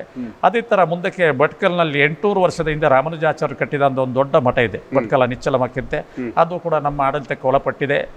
ಇನ್ನೊಂದು 4ನೇದಾಗಿ ಕರಿಕಲ್ ಎಂಬ ಸಮುದ್ರ ಕಿನಾರಲ್ಲಿ ಅಲ್ಲಿ ಒಬ್ಬ ಶಾಸಕರಾದಂಥ, ಈಗ ಮಾಜಿ ಶಾಸಕರಿಗೆ ಮಂಕಾಳ ವೈದ್ಯ ಅಂತ ಮೀನುಗಾರರು ಸುಮಾರು ಒಂದು 4-5 ಕೋಟಿ ಖರ್ಚು ಮಾಡಿ ಸಮುದ್ರ ಕಿನಾರಿಯಲ್ಲಿ ಒಂದು ದೊಡ್ಡ ಒಂದು ಧ್ಯಾನ ಕೇಂದ್ರವನ್ನು ನಿರ್ಮಿಸಿಕೊಟ್ಟಿದ್ದಾರೆ. ಸಾವಿರಾರು ಜನರು ಹೊರದೇಶದಿಂದ ಬರ್ತಾರೆ, ಬಂದಲ್ಲಿ ಧ್ಯಾನ ಮಾಡಿ ಹೋಗ್ತಾರೆ. ಅದೇ ಥರ ಮತ್ತೆ ಹೊನ್ನಾವರದಲ್ಲಿ ಜಾಗ ಖರೀದಿಯಾಗಿ ಅದರ ಸಿದ್ಧತೆ ಆಗ್ತಾ ಇದೆ. ಆಮೇಲೆ ಹರಿದ್ವಾರದಲ್ಲಿ 2017 ನಮ್ಮ ಒಂದು ಉದ್ದೇಶ ಇತ್ತು, ಹಿಮಾಲಯ ಹೋಗತಕ್ಕಂಥ ಜನರಿಗೆ ಒಂದು ಕೇಂದ್ರ ಸ್ಥಾನ ಇರಬೇಕು. ಹಿಮಾಲಯ ಯಾತ್ರೆ ಪ್ರಾರಂಭಿಸುವವರಿಗೆ ಮಾಹಿತಿ ತಿಳ್ಕೊಳ್ಬೋದು ಇರ್ಬೋದು, ಅಥವಾ ಯಾತ್ರೆ ಪ್ರಾರಂಭಕ್ಕೆ ಇರ್ಬೋದು, ಒಂದು ಕೇಂದ್ರ ಸ್ಥಾನ ಬೇಕೆಂಬ ಸಂಕಲ್ಪದಿಂದ ಹರಿದ್ವಾರದಲ್ಲಿ ಶಾಖಾ ಮಾಡಿದೆವು. ಹರಿದ್ವಾರ ಅಂತ ಅದ್ಭುತವಾದಂಥ ಜಾಗ, ಗಂಗಾ ಸ್ನಾನ ಮಾಡಿ ಆ ಗಂಗಾರತಿ ನೋಡದೆ ಒಂದು ದೊಡ್ಡ ಹಬ್ಬ. ಕಣ್ಣಿಗೆ ಲಕ್ಷಾಂತರ ಜನರು ಆರತಿ ಮಾಡುವಂಥ ಸಾಕ್ಷಾತ್ ಗಂಗಾ ಮಾತೆ ನಮಗೆ ನೀರಿನಲ್ಲಿ ಗೋಚರ ಆಗುವಂಥ ಒಂದು ವಾತಾವರಣ ನಾವು ಕಾಣಬಹುದು. ಹಾಗೆ ಸುಮಾರು 6 ಕಡೆ ಆಗಿದೆ. ಇನ್ನೂ ಕೂಡ ಶಿವಮೊಗ್ಗ ಇರ್ಬೋದು, ಅಥವಾ ವಾರಣಾಸಿ ಇರ್ಬೋದು, ಅಥವಾ ಅಯೋಧ್ಯೆ ಇರ್ಬೋದು, ತಿರುಪತಿ ಇರ್ಬೋದು, ಬೇರೆ ಬೇರೆ ಜಾಗದಲ್ಲಿ ನಮ್ಮ ಕಾನ್ಸೆಪ್ಟ್ ಇದೆ. ಒಟ್ಟಾರೆ ಮೇಲೆ ಜನ ಕಲ್ಯಾಣ ಆಗಬೇಕು, ಜನರು ಮೌಲ್ಯದ ಕಡೆಗೆ ತಮ್ಮ ಮನಸ್ಸನ್ನು ತಿರುಗಿಸಬೇಕು. ಈಗ ಏನು ಜನರು ಸುಖ ಭೋಗದ ಕಡೆಗೆ ತಮ್ಮ ಮನಸ್ಸನ್ನು ಡೈವರ್ಷನ್ ಮಾಡಿದರೆ, ಅವರು ಶಾಂತಿ ಅಂದರೆ ಸುಖ ಅಂತ ತಿಳ್ಕೊಂಡು ತಪ್ಪಾಗಿ ಅರ್ಥೈಸ್ಕೊಂಡಿದ್ರೆ, ಸುಖವೇ ಬೇರೆ ಶಾಂತಿಯೇ ಬೇರೆ. ಅದಕ್ಕೆ ಹ್ಯಾಪಿನೆಸ್ ಮತ್ತು ಎಂಜಾಯ್ಮೆಂಟ್ ಅಂತ ಹೇಳ್ತೇವೆ. ಎಂಜಾಯ್ಮೆಂಟ್ ಅಂದರೆ ತಿನ್ನುವುದರಿಂದ ಉಣ್ಣುವುದರಿಂದ ಇಂದ್ರಿಯಗಳಿಂದ ಅನುಭವಿಸ್ತಕ್ಕಂಥ ಸುಖವನ್ನು ಎಂಜಾಯ್ಮೆಂಟ್ ಅಂತೆ. ಹ್ಯಾಪಿನೆಸ್ ಅಂದರೆ ಸತ್ಯ ಧರ್ಮ ಪರಮೇಶ್ವರನ ಜೀವನವನ್ನು ಅನುಸರಿಸುವುದು, ಸತ್ಯ ಧರ್ಮದ ನಾವು ಆ ರಸ್ತೆಯಲ್ಲಿ ನಡೆಯುವುದರಿಂದ ಸಿಗತಕ್ಕಂಥ ಆಂತರಿಕವಾದಂಥ ಆನಂದವನ್ನು ಹ್ಯಾಪಿನೆಸ್ ಅಂತ ಹೇಳ್ತೇವೆ. ಆ ಹ್ಯಾಪಿನೆಸ್ಸನ್ನು ನಾವು ಪಡೆಯಬೇಕಾದ್ರೆ ಸ್ವಾಧ್ಯಾಯ ಇರಬೇಕು, ಅಧ್ಯಾತ್ಮ ಗ್ರಂಥಗಳ ಅಧ್ಯಯನ ಇರಬೇಕು, ಆ ಮೋರಲ್ ವ್ಯಾಲ್ಯೂಸ್ಗಳನ್ನು ನಮ್ಮಲ್ಲಿ ಮೈಗೂಡಿಸ್ಕೊಳ್ಬೇಕು. ಇಂಥ ಒಂದು ಸ್ಥಿತಿಯನ್ನು ನಾವು ನಮ್ಮ ಶರೀರದಲ್ಲಿ, ನಮ್ಮ ಮನಸ್ಸಿನಲ್ಲಿ, ಬುದ್ಧಿಯಲ್ಲಿ ಮೈಗೂಡಿಸ್ಕೊಂಡಾಗ ಆ ಪರಮಶ್ರೇಷ್ಠವಾದಂಥ ಆನಂದವನ್ನು ಪಡೆಯುತ್ತೇವೆ. ಅಂಥ ಆನಂದವನ್ನು ಎಲ್ಲರೂ ಪಡೆದರೆ ಆಗ ರಾಮರಾಜ್ಯದ ಸ್ಥಿತಿ ನಿರ್ಮಾಣ ಆಗ್ತದೆ. ಆಗ ಈ ದೇಶದಲ್ಲಿ ಕಾನೂನಿನ ಅಗತ್ಯತೆ ಇಲ್ಲ, ಯಾವುದೇ ಕಾಂಟ್ರಡಿಕ್ಷನ್ಸ್ ನಿರ್ಮಾಣ ಆಗೋದಿಲ್ಲ, ಯಾವುದೇ ಕಾಂಪ್ಲಿಟ್ಸ್ಗಳಾಗೋದಿಲ್ಲ, ಯಾವುದೇ ಘರ್ಷಣೆ ಇಲ್ಲ, ಗೊಂದಲ ಇಲ್ಲ, ಜಾತಿ ಪಾತಿಗಳು ಅಥವಾ ಮತಧರ್ಮದೊಳಗೆ ಗಲಾಟೆಗೂ ಬರುವುದಿಲ್ಲ. ನಿಜವಾದ ಮೌಲ್ಯಗಳು, ಮೌಲ್ಯಯುತವಾದಂಥ ಶಿಕ್ಷಣಗಳು ಎಲ್ಲಿ ಸಿಗ್ತದೆ ಅಲ್ಲಿ ಯಾವುದೇ ಜಾತಿಯ ದ್ವೇಷಗಳು ಬರುವುದಿಲ್ಲ. ಈಗ ಅದರ ಕೊರತೆಯಿಂದಾಗಿ ಸಣ್ಣ ಪುಟ್ಟ ವಾತಾವರಣ ನಿರ್ಮಾಣ ಆಗಿದೆ. ಗುರುಗಳೇ, ಇನ್ನು ಒಂದಷ್ಟು ಜನ ಈಗ ಈ ಆಧುನಿಕತೆಯ ಅಬ್ಬರದಲ್ಲಿ ಸೋಷಿಯಲ್ ಮೀಡಿಯಾದಲ್ಲಿ ನಾವೆಲ್ಲ ಕೂಡ ಮುಳುಗಿ ಹೋಗಿದ್ದೀವಿ. ಒಂದು ದಿವಸ ಸೆಲ್ಫೋನ್ ಇಲ್ಲ ಅಂದರೆ ನಮ್ಮ ಹತ್ರ ಬದುಕೋದಕ್ಕೆ ಆಗಲ್ಲ ಅಂತ, ಮೊಬೈಲ್ ಕೊಡಲಿಲ್ಲ ಅಂತ ಮಕ್ಕಳು ಸೂಸೈಡ್ ಮಾಡ್ಕೊಳ್ಳೋದು, ಸೆಲ್ಫೋನಿಂದಾಗಿ ಗಂಡ ಹೆಂಡತಿ ಮಧ್ಯೆ ಡೈವೋರ್ಸ್ ಆಗೋದು, ಇಲ್ಲ ಡಿಪ್ರೆಷನಿಗೆ ಹೋಗಿ ಜೀವನವೇ ಮುಗೀತು ಅನ್ನೋವಂಥದ್ದು. ಇಂಥದ್ದೆಲ್ಲ ಈ ನಾವು ಮಾನಸಿಕವಾಗಿ ಹೇಗೆ ಸ್ಥೀಮಿತವನ್ನು ಪಡ್ಕೊಳ್ಬೇಕು ಅನ್ನೋವಂಥದ್ರ ಬಗ್ಗೆ ಒಳ್ಳೆಯ ಪ್ರಶ್ನೆ. ಇವತ್ತು ಫಸ್ಟ್ ಆಫ್ ಆಲ್ ನಮಗೆ ಯಾವುದು ಬೇಕು ಯಾವುದು ಬೇಡ ಅಂತ ಡಿಸೈಡ್ ಮಾಡಲಿಕ್ಕೆ ಬೇಸಿಕ್ ರೀಸನ್ ನಮ್ಮ ಎಜುಕೇಷನ್. ಯದ್ಭಾವನ್ ತದ್ಭವತಿಂತೆ, ನೀವು ಯಾವ ಭಾವನೆ ನಿಮಗೆ ಅದೇ ರೀತಿ ಮುಂದೆ ಹೋಗ್ತದಂತೆ. ಮನುಷ್ಯ ತನ್ನ ಮಾನಸಿಕ ಮಟ್ಟವನ್ನು ಅತಿ ಎತ್ತರದಲ್ಲಿ ಇಟ್ಟಾಗ ಇಂಥ ಸ್ಥಿತಿಗಳು ನಿರ್ಮಾಣ ಆಗ್ತದೆ. ನಾನು ಇಂಥವನಾಗಬೇಕು ಅಂಥವನಾಗಬೇಕು ಆ ಓವರ್ ಕನಸು ಕಾಣ್ತಾನೆಲ್ಲ, ಅತಿಯಾದ ಕನಸು, ತನ್ನ ಸ್ಥಿತಿಗಿಂತ ಮುಟ್ಟಲಾರದ ಒಂದು ಕನಸನ್ನು ಕಾಣ್ತಾನೆ. ಆ ಕನಸನ್ನು ಅವನಿಗೆ ರೀಚ್ ಆಗಲಿಕ್ಕೆ ಆಗದಾಗ ಈ ಸುಸೈಡಲ್ ಲಾಕ್ಕೆ ಬರ್ತದೆ. ಸುಸೈಡಲ್ ಅಂದರೆ ಒಬ್ಬ ಮನುಷ್ಯ ತಾನು ಅತಿ ಶ್ರೇಷ್ಠವಾದಂಥ ಒಂದು ಚಿತ್ರನ ಕನಸನ್ನು ತನ್ನ ಮನಸ್ಸಲ್ಲಿ ಇಡ್ತಾನೆ. ಅತಿ ಶ್ರೀಮಂತ ಪೂರ್ತಿ ಅವನು ಇದಾಗ್ತಾನೆ, ಬರ್ಬಾತ್ ಆಗ್ತಾನೆ, ಸೋತು ಸುಣ್ಣ ಆಗ್ತಾನೆ, ಆಗ ಸುಸೈಡಿಗೆ ಹೋಗ್ತಾನೆ. ಅಥವಾ ಇವತ್ತಿನ ಹುಡುಗ ಹುಡುಗಿಯರಂತ ಹೇಳ್ಬೋದು, ಯಾವುದೋ ಪ್ರೀತಿ ಪ್ರೇಮಂತೆ ಬಲೆಯಲ್ಲಿರ್ತಾರೆ, ಅದು ಅವ್ರಿಗೆ ಹೆಚ್ಚು ಆಗಲಿಕ್ಕೆ ಆಗೋದಿಲ್ಲ, ಅದೇ ಸರ್ವಶ್ರೇಷ್ಠ ಅಂತ ಹೇಳಿಸ್ಕೊಂಡು ಸುಸೈಡಲ್ ಕಾನೂನಿಗೆ ಹೋಗ್ತಾರೆ. ಜೀವನದಲ್ಲಿ ಯಾವ ಕ್ಷಣದಲ್ಲಿ ಯಾವ ಒಂದು ಸ್ಥಿತಿ ನಿರ್ಮಾಣ ಆಗ್ಬೋದು, ಸುಖ ಇರ್ಬೋದು, ದುಃಖ ಇರ್ಬೋದು, ಶಾಂತಿ ಇರ್ಬೋದು, ಅಶಾಂತಿ ಇರ್ಬೋದು, ಆರೋಗ್ಯ ಇರ್ಬೋದು, ಅನಾರೋಗ್ಯ ಇರ್ಬೋದು, ಜರಾಮರಣ ದುಃಖ ದೋಷ ಅನುದರ್ಶನ ಅಂತ ಶಂಕರಾಚಾರ್ಯ ಇರ್ತದೆ. ಒಂದು ಸೊಳ್ಳೆ ಹಾರಿದಷ್ಟು ಒಂದು ಫ್ರ್ಯಾಕ್ಷನ್ ಆಫ್ ಸೆಕೆಂಡ್ನಲ್ಲಿ ದುಃಖ ಬರ್ಬೋದು, ಸುಖ ಬರ್ಬೋದು, ಆರೋಗ್ಯ ಬರ್ಬೋದು, ಅನಾರೋಗ್ಯ ಬರ್ಬೋದು ಅಂತೆ. ಇದನ್ನೆಲ್ಲ ನಾವು ಸಹಿಸಬೇಕಾದ್ರೆ ನಮಗೆ ಆ ಭಗವಂತನ ಗುಣಲಕ್ಷಣ ಏನು, ಅದಕ್ಕೆ ವೈರಾಗ್ಯ ಅಂತ ಹೇಳ್ತೇವೆ. ನಮಗೆ ಭಗವಂತನ ಕಾಣಬೇಕು, ಭಗವಂತನ ಅನುಭೂತಿಗೆ ಒಳಗಾಗಬೇಕು ಅಂತ ಎಲ್ಲರಿಗೂ ಮನಸ್ಸಿದೆ. ಆದರೆ ಅದಕ್ಕೆ ಅಡ್ಡಿ ಆತಂಕ ಹೇಳಿದರೆ ವಿವೇಕ, ವೈರಾಗ್ಯ, ಇಂದ್ರಿಯ ನಿಗ್ರಹ, ಉತ್ಕಟವಾದ ಇಚ್ಛೆ, ಇದನ್ನು ಹಾಕಬೇಕಂತೆ. ವಿವೇಕ ಬೇಕಂತೆ, ಜಾಗೃತ ಸ್ಥಿತಿ ಬೇಕಂತೆ, ಅಥವಾ ಜ್ಞಾನ ಅಂತ ಹೇಳ್ತೇವೆ. ಜ್ಞಾನ ಅಜ್ಞಾನಕ್ಕೆ ಏನು ಕೊರತೆ ಅಂದರೆ, ನೀವು ರಾತ್ರಿ ಹೊರಗೆ ಹೋಗ್ತೀರಿ, ಅಲ್ಲಿ ಎಲ್ಲೋ ಹಾವು ಬಿದ್ದಾಗೆ ಕಾಣ್ತದೆ, ಟಾರ್ಚ್ ಎತ್ತಿಕೊಂಡು ಹೋದಾಗ ಹಾವಲ್ಲ ಹಗ್ಗ ಅಂತ ಆಗ್ತದೆ. ಇದನ್ನು ಅರಿವು ಜ್ಞಾನ ಅಂತ ಹೇಳ್ತೇವೆ. ಇಲ್ಲದಿದ್ದರೆ ಅಜ್ಞಾನದಿಂದ ಹಾವು ಉಂಟು ಅಂತ, ಲೈಟ್ ಬರುವವರೆಗೆ ಅಜ್ಞಾನದಿಂದ ಹಾವು ಅಂತ ಎದುರು ಬಂದಿರ್ತೀರಿ, ಆದರೆ ಲೈಟ್ ಹಾಕೋದ ಕೂಡಲೇ ಅದು ಹಾವಲ್ಲ ಹಗ್ಗ ಅಂತ ಗೋಚರ ಆಗ್ತದೆ. ಇನ್ನೊಂದು ನಮಗೆ ವೈರಾಗ್ಯ ಅಂತ, ಈ ದೇಶ ಇದೆಲ್ಲ ನಾಶ ಆಗ್ತದೆ, ಎಲ್ಲ ವಸ್ತುಗಳು ನಾಶ ಆಗ್ತದೆ, ಸೂರ್ಯಚಂದ್ರರು ನಾಶ ಆಗ್ತಾರೆ, ನನ್ನ ಶರೀರ ಹೋಗ್ತದೆ. ಹೆಂಡತಿ ಮಕ್ಕಳು ಬಿಡಿ, ನಿಮ್ಮನ್ನು ಅತಿ ಪ್ರೀತಿ ಮಾಡ್ತಕ್ಕ, ಅತಿಯಾಗಿ ನೀವು ಅವಲಂಬಿಸಿದಂಥ ಈ ಶರೀರ ನಿಮ್ಮ ಪರ್ಮಿಷನ್ ಇಲ್ಲದೆ ನಿಮಗೆ ಕೇಳದೆ ಕಾಯಿಲೆಗೆ ಒಳಗಾಗ್ತದೆ ಅಥವಾ ಮೃತ್ತಿಗೆ ಒಳಗಾಗ್ತದಂತೆ. ಆಮೇಲೆ ನಮಗೆ ಇಂದ್ರಿಯ ನಿಗ್ರಹ, ಇದು ಬೇಕು ಅದು ಬೇಕೆಂಬ ಆಸೆ, ಅದಕ್ಕೆ ಲಿಮಿಟೇ ಇಲ್ಲ. ನೀವು ಎಷ್ಟು ಪ್ರಾಯ 60 ವರ್ಷ 70 ವರ್ಷ ಆದರೂ, ಅವನಿಗೆ ಶುಗರ್ ಪೇಷಂಟ್ ಆದರೂ ಒಂದು ಒಳ್ಳೆ ಹಲ್ವಾ ಕೊಟ್ಟರೆ ಇನ್ನೊಂದು ಬೇಕು ಇನ್ನೊಂದು ಬೇಕು ಇನ್ನೊಂದು ಬೇಕು ಅಂತ ಆಗ್ತದೆ. ಮತ್ತೆ ಆ ಇಂದ್ರಿಯ ನಿಗ್ರಹ ಜೀವ ಚಾಪಲ್ಯವೇ ಆಗಿರ್ತದೆ. ಮತ್ತೊಂದು ಬೇಕುಗಳ ಬಗ್ಗೆ, ತಮ್ಮ ನಿಜವಾದ ಬೇಕುಗಳ ಬಗ್ಗೆ ಉತ್ಕಟವಾದಂಥ ಆಸೆ ಅಂತ, ಉತ್ಕಟವಾದಂಥ ಆಸೆ. ನಮಗೆ ಭಗವಂತ ಬೇಕು ಅಂತ ಆದರೆ ಉತ್ಕಟವಾದ ಆಸೆ ಬೇಕು. ಉತ್ಕಟವಾದ ಇಚ್ಛೆ ಅಂದರೆ, ಒಬ್ಬ ಮದುವೆ ಆದಂಥ ಹೆಣ್ಣು ತನ್ನ ಗಂಡ ಈಗ ಹಾರ್ಟಿನಿಂದ ಅಥವಾ ಕ್ಯಾನ್ಸರ್ನಿಂದ ಸಾಯ್ತಾ ಅಂತ ಹೇಳುವಾಗ ಎಲ್ಲ ಕಡೆ ಓಡಾಡ್ತಾಳೆ, ನನ್ನ ಗಂಡನ್ನು ಉಳಿಸ್ಕೊಡು, ಎಲ್ಲರ ಕೈಕಾಲಿಡ್ತಾರೆ, ಡಾಕ್ಟರ್ ಕೈಕಾಲಿಡ್ತದೆ. ಅಂಥ ಸ್ಥಿತಿ ಬರಬೇಕಂತೆ ಭಗವಂತನ ಕಾಣಬೇಕಾದ್ರೆ. ಆಗ ಭಗವಂತನೇ ಓಡೋಡಿ ಬರ್ತಾನಂತೆ. ರಾಮಕೃಷ್ಣ ಪರಮಹಂಸರು ತನ್ನ ತಾಯಿಗೆ ಜಗನ್ಮಾತೆಗೆ ಲಡ್ಡು ತಿನ್ನಿಸಿದ್ರಂತೆ. 150 ವರ್ಷದ ಕತೆ, ಭಾಳ ಒಂದು ಸಾವಿರಾರು ವರ್ಷದ ಕತೆ ಅಲ್ಲ. ಆ ಸಾಕ್ಷಾತ್ ಮೂರ್ತಿಯ ನಿಮಗೆ ಮಾತಾಡ್ತದೆ. ನಿಮ್ಮ ಭಾವ ಮೂರ್ತಿಯಲ್ಲಿ ತನ್ಮಯತೆಯನ್ನು ಒಳಗಾಕಬೇಕು, ತನ್ಮಯತೆಗೆ ಒಳಗಾಕಬೇಕು. ನಿಮ್ಮ ಭಾವನೆಗಳು ಹೋಗಿ ಆ ಮೂರ್ತಿಯ ಒಳಗೆ ಸೇರಬೇಕು. ಆಗ ನಿನ್ನ ಭಗವಂತ ಎಲ್ಲಿದ್ದಾನಂತೆ ಪ್ರಹ್ಲಾದನ ಹತ್ರ ಅಪ್ಪ ಕೇಳ್ತಾನೆ, ಹಿರಣ್ಯಕಶಿಪು ಭಗವಂತ ಎಲ್ಲೆಲ್ಲಿದ್ದಾನೆ, ಕಂಬದಲ್ಲಿದ್ದಾನೆ ಅಂತ ಹೇಳ್ತಾನೆ. ಅದೇ ಥರ ಭಗವಂತನ ಅನುಭವಿಸ್ತಕ್ಕಂಥ ಶ್ರೇಷ್ಠವಾದಂಥ ಗುಣ ನಮ್ಮಲ್ಲಿ ಬರಬೇಕು. ಇವತ್ತು ನಾನು ಆಗಲೇ ಹೇಳಿದಿಲ್ಲ, ನೀವು ಸಣ್ಣ ಮಗುವು ಕೂಡ ಮೊಬೈಲ್ ಕೊಟ್ಟಿದ್ದೀವಿ, ಮೊಬೈಲ್ನಲ್ಲಿ ಏನು ಉಂಟಂತೆ ಗೊತ್ತಿಲ್ಲ, ಅಭ್ಯಾಸ ಆಗಿಬಿಟ್ಟಿದೆ. ಬೇಕಾದ್ದುಂಟು ಬೇಡದ್ದುಂಟು. ನಾವೀಗ ನೋಡುವಾಗ ನಮಗೆ ಗ್ರಂಥದಲ್ಲಿ ಓದದ್ದನ್ನು ಅನೇಕ ಋಷಿಮುನಿಗಳ ಕಥೆ ಓದ್ತಿರೋ ಅದು ಬರ್ತದೆ, ಸ್ವಲ್ಪ ವ್ಯತ್ಯಾಸ ಇರ್ತದೆ, ಆದರೆ ಸ್ವಲ್ಪ ಮಟ್ಟಿಗೆ ಒಳ್ಳೆಯದು ಕೂಡ ಸಿಗ್ತದೆ. ಆದರೆ ಅದರ ಒಳ್ಳೆಯದು ಕೆಟ್ಟುಗಳ ವಸ್ತುವಿನ ಬಳಕೆಯ ಸ್ಥಿತಿಯನ್ನು ನಮ್ಮ ಸಾಮಾಜಿಕ ವ್ಯವಸ್ಥೆಯಲ್ಲಿ ನಿಮಗೆ ತಿಳಿಯಪಡಿಸಿಲ್ಲ. ಈಗ ನಿಮ್ಮ ಕೈಯಲ್ಲಿ ಒಂದು ಚೂರಿ ಕೊಡ್ತೇವೆ ಅಥವಾ ಒಂದು ತಲ್ವಾರು ಕೊಡ್ತೇವೆ. ಒಂದು ಚೂರಿ ಕೊಟ್ಟರೆ ನಾವು ನಮ್ಮ ಎಪ್ಪಲನ್ನು ಕಟ್ಟು ಮಾಡಲಿಕ್ಕೆ, ನಮ್ಮ ಬಾಳೆಹಣ್ಣನ್ನು ಕಟ್ಟು ಮಾಡಲಿಕ್ಕೆ, ನೈವೇದ್ಯ ಮಾಡಲಿಕ್ಕೆ ಉಪಯೋಗ ಮಾಡ್ತೇವೆ. ಅದೇ ಒಬ್ಬ ಉಗ್ರಗಾಮಿಗೆ ಒಟ್ಟಿಗೆ ಯಾರನ್ನಾದರೂ ಅದನ್ನು ಸುಲಿಗೆ ಮಾಡಿ ಅವನನ್ನು ಕೊಂದು ಅವನ ದುಡ್ಡನ್ನು ಬಾಚ್ತಾನೆ. ಹಾಗೆ ವಸ್ತುಗಳಲ್ಲಿ ಒಳ್ಳೆಯದು ಇದೆ, ಕೆಟ್ಟದ್ದು ಇದೆ. ಈ ಲೋಕದಲ್ಲಿ ಬಳಸ್ತಕ್ಕಂಥ ಚಾಕಚಕ್ಯತೆಯನ್ನು ನಾವು ತಿಳ್ಕೊಂಡಿರಬೇಕು. ಆದರೆ ತಿಳಿಸುವಂಥ ಮೀಡಿಯಾ ಇವತ್ತು ಸರಿ ಇಲ್ಲ. ಆದ ಕಾರಣ ಜನ ತಿಳ್ಕೊಳ್ಳಿಲ್ಲ. ಮೀಡಿಯಾ ಅಂದರೆ ಅವನ ಶಿಕ್ಷಣ ಅಥವಾ ಅವನ ಸಂಸ್ಕಾರ ಅಥವಾ ಅವನ ಪರಿಸರ. ಈ ಪರಿಸರಗಳು ಇರ್ಬೋದು, ಮೀಡಿಯಾ ಇರ್ಬೋದು ಅಥವಾ ಶಿಕ್ಷಣ ಯಾವುದೋ ದಿಕ್ಕಿಗೆ ಹೋಗ್ತಾ ಇದೆ ಅಂತ ಒಂದೊಂದು ಸಲ ಬೇಸರದಿಂದ ಹೇಳ್ಬೋದು. ಜನಕ್ಕೆ ಯಾವುದು ಬೇಕು ಅಂತ ಅದರ ಕಡೆಗೆ ಹೋಗಬೇಡಿ. ಜನರ ಬೇಕುಗಳಿಗೆ ಅರ್ಥವೇ ಇಲ್ಲ. ಅಂದರೆ ಶಿಕ್ಷಣದ ಕೊರತೆ ಇದೆ, ಮೌಲ್ಯಗಳ ಕೊರತೆ ಇದೆ. ಅವರು ಬೇಕುಗಳು ಏನೋ ಕೇಳ್ತಂತೆ ಯಾವುದೋ ಧಾರಾವಾಹಿಗಳನ್ನು ಕೊಡ್ತಾ ಇದ್ದಾರೆ, ಯಾವುದೋ ಮೆಸೇಜ್ಗಳನ್ನ ನಾವು ಕೊಡ್ತಾ ಇದ್ದಾರೆ. ಆಗ ಸಮಾಜ ಅಥವಾ ವ್ಯವಸ್ಥೆಗಳು ದಾರಿ ತಪ್ಪುತ್ತದೆ, ದಿಕ್ಕು ತಪ್ಪುತ್ತೆ. ಇದಕ್ಕೆ ಕಡಿವಾಣ ಹಾಕತಕ್ಕಂಥ ಕೆಲಸವನ್ನು ಸರ್ಕಾರ ಕೂಡ ಮಾಡಬೇಕು. ಸರ್ಕಾರ ಇವತ್ತು ಮಾಡ್ತಾ ಇಲ್ಲ. ಅದು ಯಾಕೆ ಮಾಡ್ತಾ ಇದೆ ನಮಗೂ ಗೊತ್ತಾಗ್ತಾ ಇಲ್ಲ. ಸರ್ಕಾರದ ಬಗ್ಗೆ ಮಾತಾಡಲಿಕ್ಕೆ ಇನ್ನೂ ಬೇಸರ ಆಗ್ತಾಯಿದೆ. ನಾವು ಎತ್ತರದಲ್ಲಿರ್ತಕ್ಕಂಥ ಆಚಾರ್ಯ ಇರ್ಬೋದು, ಸರ್ಕಾರ ನಡೆಸ್ತಕ್ಕಂಥ ಮಂತ್ರಿಗಳಿರ್ಬೋದು, ಶಾಸಕರಲ್ಲಿ ಇರ್ಬೋದು, ಅವರು ಎತ್ತರದಲ್ಲಿ ಇರಬೇಕು. ಅವರು ತಪ್ಪಿದರೆ, ಅವರು ಎಡವಿದ್ರೆ ಸಮಾಜ ಎಡವುತ್ತದೆ ಅಲ್ವಾ? ಅದಕ್ಕೊಂದು ಸಣ್ಣ ಕಥೆ ನೆನಪಾಗ್ತದೆ. ಒಂದು ರಾಜ ಕುದುರೆಯನ್ನು ತರ್ತಾನೆ. ಆ ಕುದುರೆಯನ್ನು ಚೆನ್ನಾಗಿ ಸಾಕ್ತಾನೆ. ಸಡನ್ನಾಗಿ ಕುದುರೆಗೆ ಕಾಯಿಲೆ ಬರ್ತದೆ. ಕುದುರೆ ಮೊಂಡ್ಲಿಕ್ಕೆ ಶುರು ಆಗ್ತದೆ. ಆಗ ಅವನಿಗೆ ಬೇಸರ ಆಗ್ತದೆ. ಎಲ್ಲ ಕಡೆಯಿಂದ ತಪಾಸಣೆ ಮಾಡ್ತಾನೆ. ಬುದ್ಧ ಬಂದು ತಪಾಸಣೆ ಮಾಡ್ತಾನೆ. ತಪಾಸಣೆ ಮಾಡಿರ್ತಾನೆ. ಕುದುರೆ ಚೆನ್ನಾಗಿದೆ, ಕುದುರೆ ಗೈಡ್ ಸರಿ ಇಲ್ಲ, ಅವ ಕುಂಟಿಕೊಂಡು ಹೋಗ್ತಾನೆ. ಆದಾಗ ಕುಂಟಿಕೊಂಡು ಹೋಗೋದೇ ಅದು ನಡಿಗೆ ಅಂತ ತಿಳ್ಕೊಂಡು ಕುದುರೆ ಹಾಗೆ ಮಾಡ್ತದೆ ಅಂತ. ಇದರ ಸಂದೇಶ ಏನೆಂದರೆ, ನಾವು ಮಠಾಧೀಶರು ಇರ್ಬೋದು, ಆಚಾರ್ಯರು ಇರ್ಬೋದು, ಶಾಸಕ ಇರ್ಬೋದು, ಅಥವಾ ಮಂತ್ರಿ ಇರ್ಬೋದು, ಮುಖ್ಯಮಂತ್ರಿ ಇರ್ಬೋದು, ಪ್ರಧಾನಿ ಇರ್ಬೋದು, ನೀವು ತಪ್ಪು ಮಾಡಿದ್ರೆ ಸಮಾಜ ಮುಂಡುತ್ತದೆ, ಸಮಾಜ ಡೊಂಕ ಹಾಕ್ಕೊಂಡು ಹೋಗ್ತದೆ. ಸಮಾಜವನ್ನು ಕೆಡಿಸಿದಂಥ ಶಾಪ ಪಾಪ ನಮಗೆ ಬರ್ತದೆ. ಇವತ್ತು ಇದೆಲ್ಲ ದೊಡ್ಡ ಒಂದು ವಿಚಾರ ಅಂತ ಹೇಳ್ಬೋದು. ನಾವೆಲ್ಲರೂ ಇದಕ್ಕೆ ಮುಖ್ಯ ಅಂದರೆ ಕಾರಣ ಸತ್ಯ ಧರ್ಮಕ್ಕೆ ಮನ ಕೊಟ್ಟು, ಅದೇ ಥರ ಮೌಲ್ಯಗಳಿಗೆ ಮನ ಕೊಟ್ಟು ಮೌಲ್ಯವನ್ನು ನಮ್ಮ ಶರೀರದಲ್ಲಿ ಅಳವಡಿಸಿಕೊಂಡಾಗ ಆ ದೇಶ ಒಂದು ಸುಪ್ರಸನ್ನತೆಯ ಕಡೆಗೆ, ಏನು ವಿಶ್ವಗುರು ಆಗಬೇಕಲ್ಲ ಅಥವಾ ರಾಮರಾಜ್ಯದ ಕಲ್ಪನೆ ಇರ್ಬೋದಲ್ಲ, ಇದರ ಕಡೆಗೆ ಹೋಗ್ತಂತ ಹೇಳ್ಬೋದು. ಎಸ್ ಗುರುಗಳೇ, ಇನ್ನು ಆಧ್ಯಾತ್ಮದ ಸಾಧನೆಯ ಜೊತೆಗೆ ಒಂದು ಕ್ಷೇತ್ರವನ್ನು ಮುನ್ನಡೆಸ್ತಾ ಇದ್ದೀರಾ, ಯಶಸ್ವಿಯಾಗಿ ಮುನ್ನಡೆಸ್ಕೊಂಡು ಬರ್ತಾ ಇದ್ದೀರಾ. ಇದ್ರ ಜೊತೆಗೆ ನಿಮ್ಮ ಆಧ್ಯಾತ್ಮದ ಜೊತೆಯಲ್ಲಿ ಆಸಕ್ತಿಯ ವಿಷಯಗಳು, ಹವ್ಯಾಸಗಳು ಅಂತ ಹೇಳಿದಾಗ ಈ ಸಂಗೀತ ಇರ್ಬೋದು, ನಾಟಕ ಅಥವಾ ಒಳ್ಳೆಯ ಸಿನಿಮಾಗಳನ್ನು ಈ ಮನೋರಂಜನೆ ಅಂತ ಬಂದಾಗ ಸಿನಿಮಾಗಳಿಂದ ನೀವು ದೂರವೇ ಇದ್ದೀರಿ. ಯಾವ ವಿಷಯಗಳಲ್ಲಿ ನಿಮಗೆ ತುಂಬ ಆಸಕ್ತಿ ಇದೆ? ನೋಡಿ, ನಾನು ಪ್ರಾರಂಭಿಕದಲ್ಲಿ ಹೇಳಿದೆ, ಬಾಯಿಯ ಕಣ್ಣಿಗೆ ಕಾಣ್ತದ್ದು ನಮ್ಮನ್ನು ಆಕರ್ಷಣೆ ಮಾಡಿ ಹೊಂಡಕ್ಕೆ ಹಾಕ್ಬಿಡ್ತದೆ ಅಂತೆ. ಇದನ್ನು ಭಾಳ ಚೆನ್ನಾಗಿ ನಾವು ಅಧ್ಯಯನ ಮಾಡಿದ್ವಿ ನಮ್ಮ 15 ವರ್ಷದಲ್ಲಿ. ಬಾಯಿಯ ಆಕರ್ಷಣೆ, ಎಲ್ಲ ವಸ್ತುಗಳು ನಿಮ್ಮನ್ನು ಆಕರ್ಷಿಸಲ್ಪಟ್ಟು, ಹೇಗೆ ಹಲಸಿನ ಹಣ್ಣಿನ ಮೇಲೆ ನೊಣ ಕೂತ್ರೆ ಅದರ ಸಿಹಿಯನ್ನು ಅನುಭವಿಸಲಿಕ್ಕೆ ನೊಣ ಕೂತ್ರೆ ಒದ್ದಾಡಿ ಆ ಮೈನದಲ್ಲಿ ಸತ್ತೋಗ್ತಂತೆ. ಹಾಗೆ ಬಾಯಿಯ ವಸ್ತುಗಳು ಕಣ್ಣಿಗೆ ಕಾಣತಕ್ಕ ಹಿಂದೆ ಬರ್ತವಂಥ ಯಾವುದೇ ವಸ್ತುಗಳು ನಿಮಗೆ ಆಕರ್ಷಣೆ ಒಳಪಡ್ತಾ ಆಕರ್ಷಣೆಗೆ ಬಿದ್ದರೆ ಖಂಡಿತ ನಮ್ಮನ್ನೊಂದು ಮೋಸಕ್ಕೆ ಒಳಪಡಿಸ್ತದೆ. ಆದ ಕಾರಣ ನಮ್ಮ ಆಕರ್ಷಣೆ ಎಂದರೆ ಸ್ವಾಧ್ಯಾಯ. ಬಾಲ್ಯದಿಂದ ಗಾಡಿ ಇರ್ಬೋದು, ರೈಲಿನಲ್ಲಿರ್ಬೋದು, ಫ್ಲೈಟ್ನಲ್ಲಿರ್ಬೋದು, ಎಲ್ಲಿ ಹೋದಾಗ ನಾವು ಅದು ನಮ್ಮ ಉಪನಿಷತ್ತುಗಳಿರ್ಬೋದು, ಜೀವನ್ಮುಕ್ತಿ ರಹಸ್ಯ ಇರ್ಬೋದು, ವೇದಾಂತ ಇರ್ಬೋದು, ಇಂಥ ಪುಸ್ತಕಗಳನ್ನ ಇಟ್ಕೊಡ್ತೇವೆ. ಸ್ವಾಧ್ಯಾಯವೇ ನಮ್ಮ ಆಹಾರ ಅಂತ ಹೇಳ್ತೇವೆ. ಸ್ವಾಧ್ಯಾಯವೇ ತಪಸ್ಸಿನ ಒಂದು ಭಾಗ. ವೇದಾಂತದ ಗ್ರಂಥಗಳ ಅಧ್ಯಯನ ಮಾಡದೆ ನಮ್ಮ ಅಭಿರುಚಿ. ನಾವು ಬಾಲ್ಯದ ಕೂಡಲ್ಲ ಬಾಯಿ ಇದನ್ನು ಎಷ್ಟನ್ನು ಕೂಡ ವಿಶೇಷವಾಗಿ ಯಾವುದನ್ನು ಅಂಟಿಕೊಂಡದ್ದು ನಮಗೆ ನೆನಪುರ್ದು. ಮಿತ್ರತ್ವ ಕೂಡ ನಮಗೆ ನೆನಪೇ ಇಲ್ಲ. ಯಾರನ್ನು ಅತಿಯಾದ ಮಿತ್ರತ್ವ, ಯಾರು ಎದುರಿಗೆ ಬರ್ತಾರೆ ಅವರನ್ನು ಪ್ರೀತಿ ಮಾಡ್ತೇವೆ, ಮತ್ತೆ ಮರೆತು ಬಿಡ್ತೇವೆ. ನಮ್ಮ ಗುರುಗಳೇ ಹೇಳ್ತಿದ್ರು, ಗೋವಿಂದ ಸ್ವಾಮಿ ಅಂತ ಅವಧೂತ 8 ಸಿದ್ಧಿ ಆದವರು. ಬಂಟ್ವಾಳ ಸ್ಮಶಾನದಲ್ಲಿ, ಗಣೇಶ್ಪುರಿ ಸ್ಮಶಾನದಲ್ಲಿದ್ದರು. ಅವರೊತ್ತಿಗೆ ಒಂದು 4-5 ವರ್ಷ ನಾನು ಇರ್ತಿದ್ದೆ.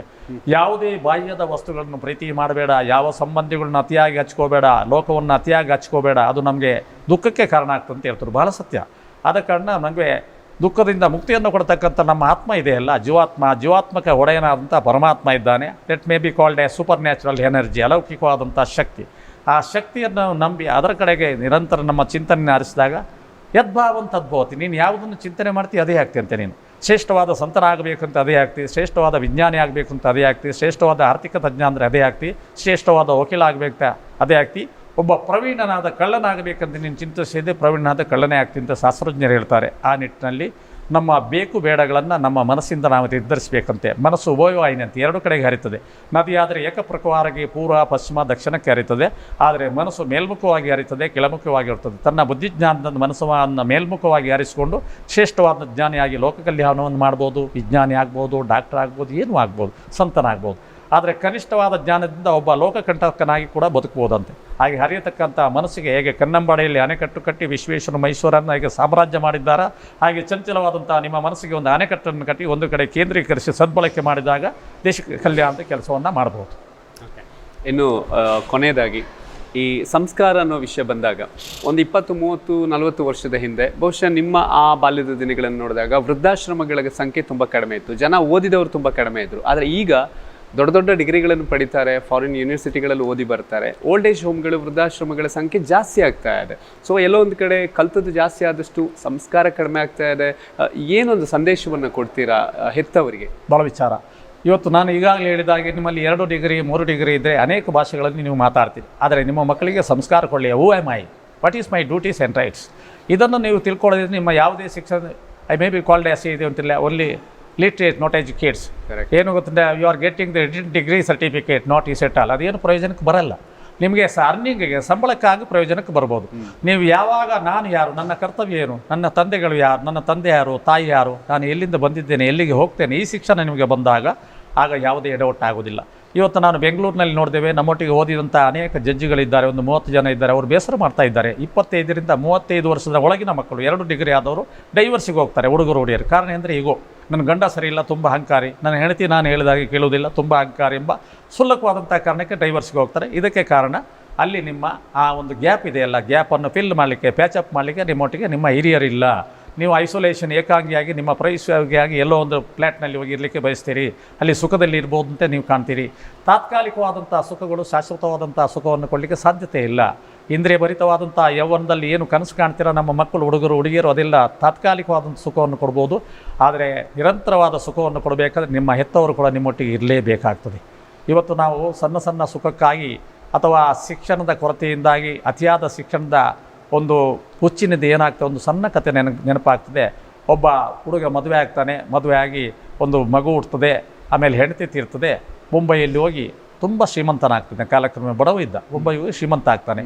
ಈಗ ಅವನಿಗೆ ತನ್ನ ಮಗುವಿಗೆ 5-6 ವರ್ಷ ಇರುವಾಗಲೇ ಹೆಂಡತಿ ತೀರ್ಕೊಳ್ತು. ಬೇರೆ ಮದುವೆ ಮಾಡಬೇಕು ಅಂತ ಎಲ್ಲರೂ ಒತ್ತಾಯ ಮಾಡಿದರು. ಆದರೆ ಆಗುವುದಿಲ್ಲ. ತನ್ನ ಮಗನಲ್ಲಿ ಅಪಾರವಾದಂಥ ಕಾಳಜಿ ಇಟ್ಟು ತನ್ನ ಮಗನನ್ನು ನನಗಿಂತೂ ಚೆನ್ನಾಗಿ ಬೆಳೆಸಬೇಕು, ಶ್ರೇಷ್ಠ ವ್ಯಕ್ತಿಯಾಗಿ ಬೆಳೆಸಬೇಕು ಅಂತ ಚಿಂತನೆಯನ್ನು ಕಂಡಿದ್ದೆ.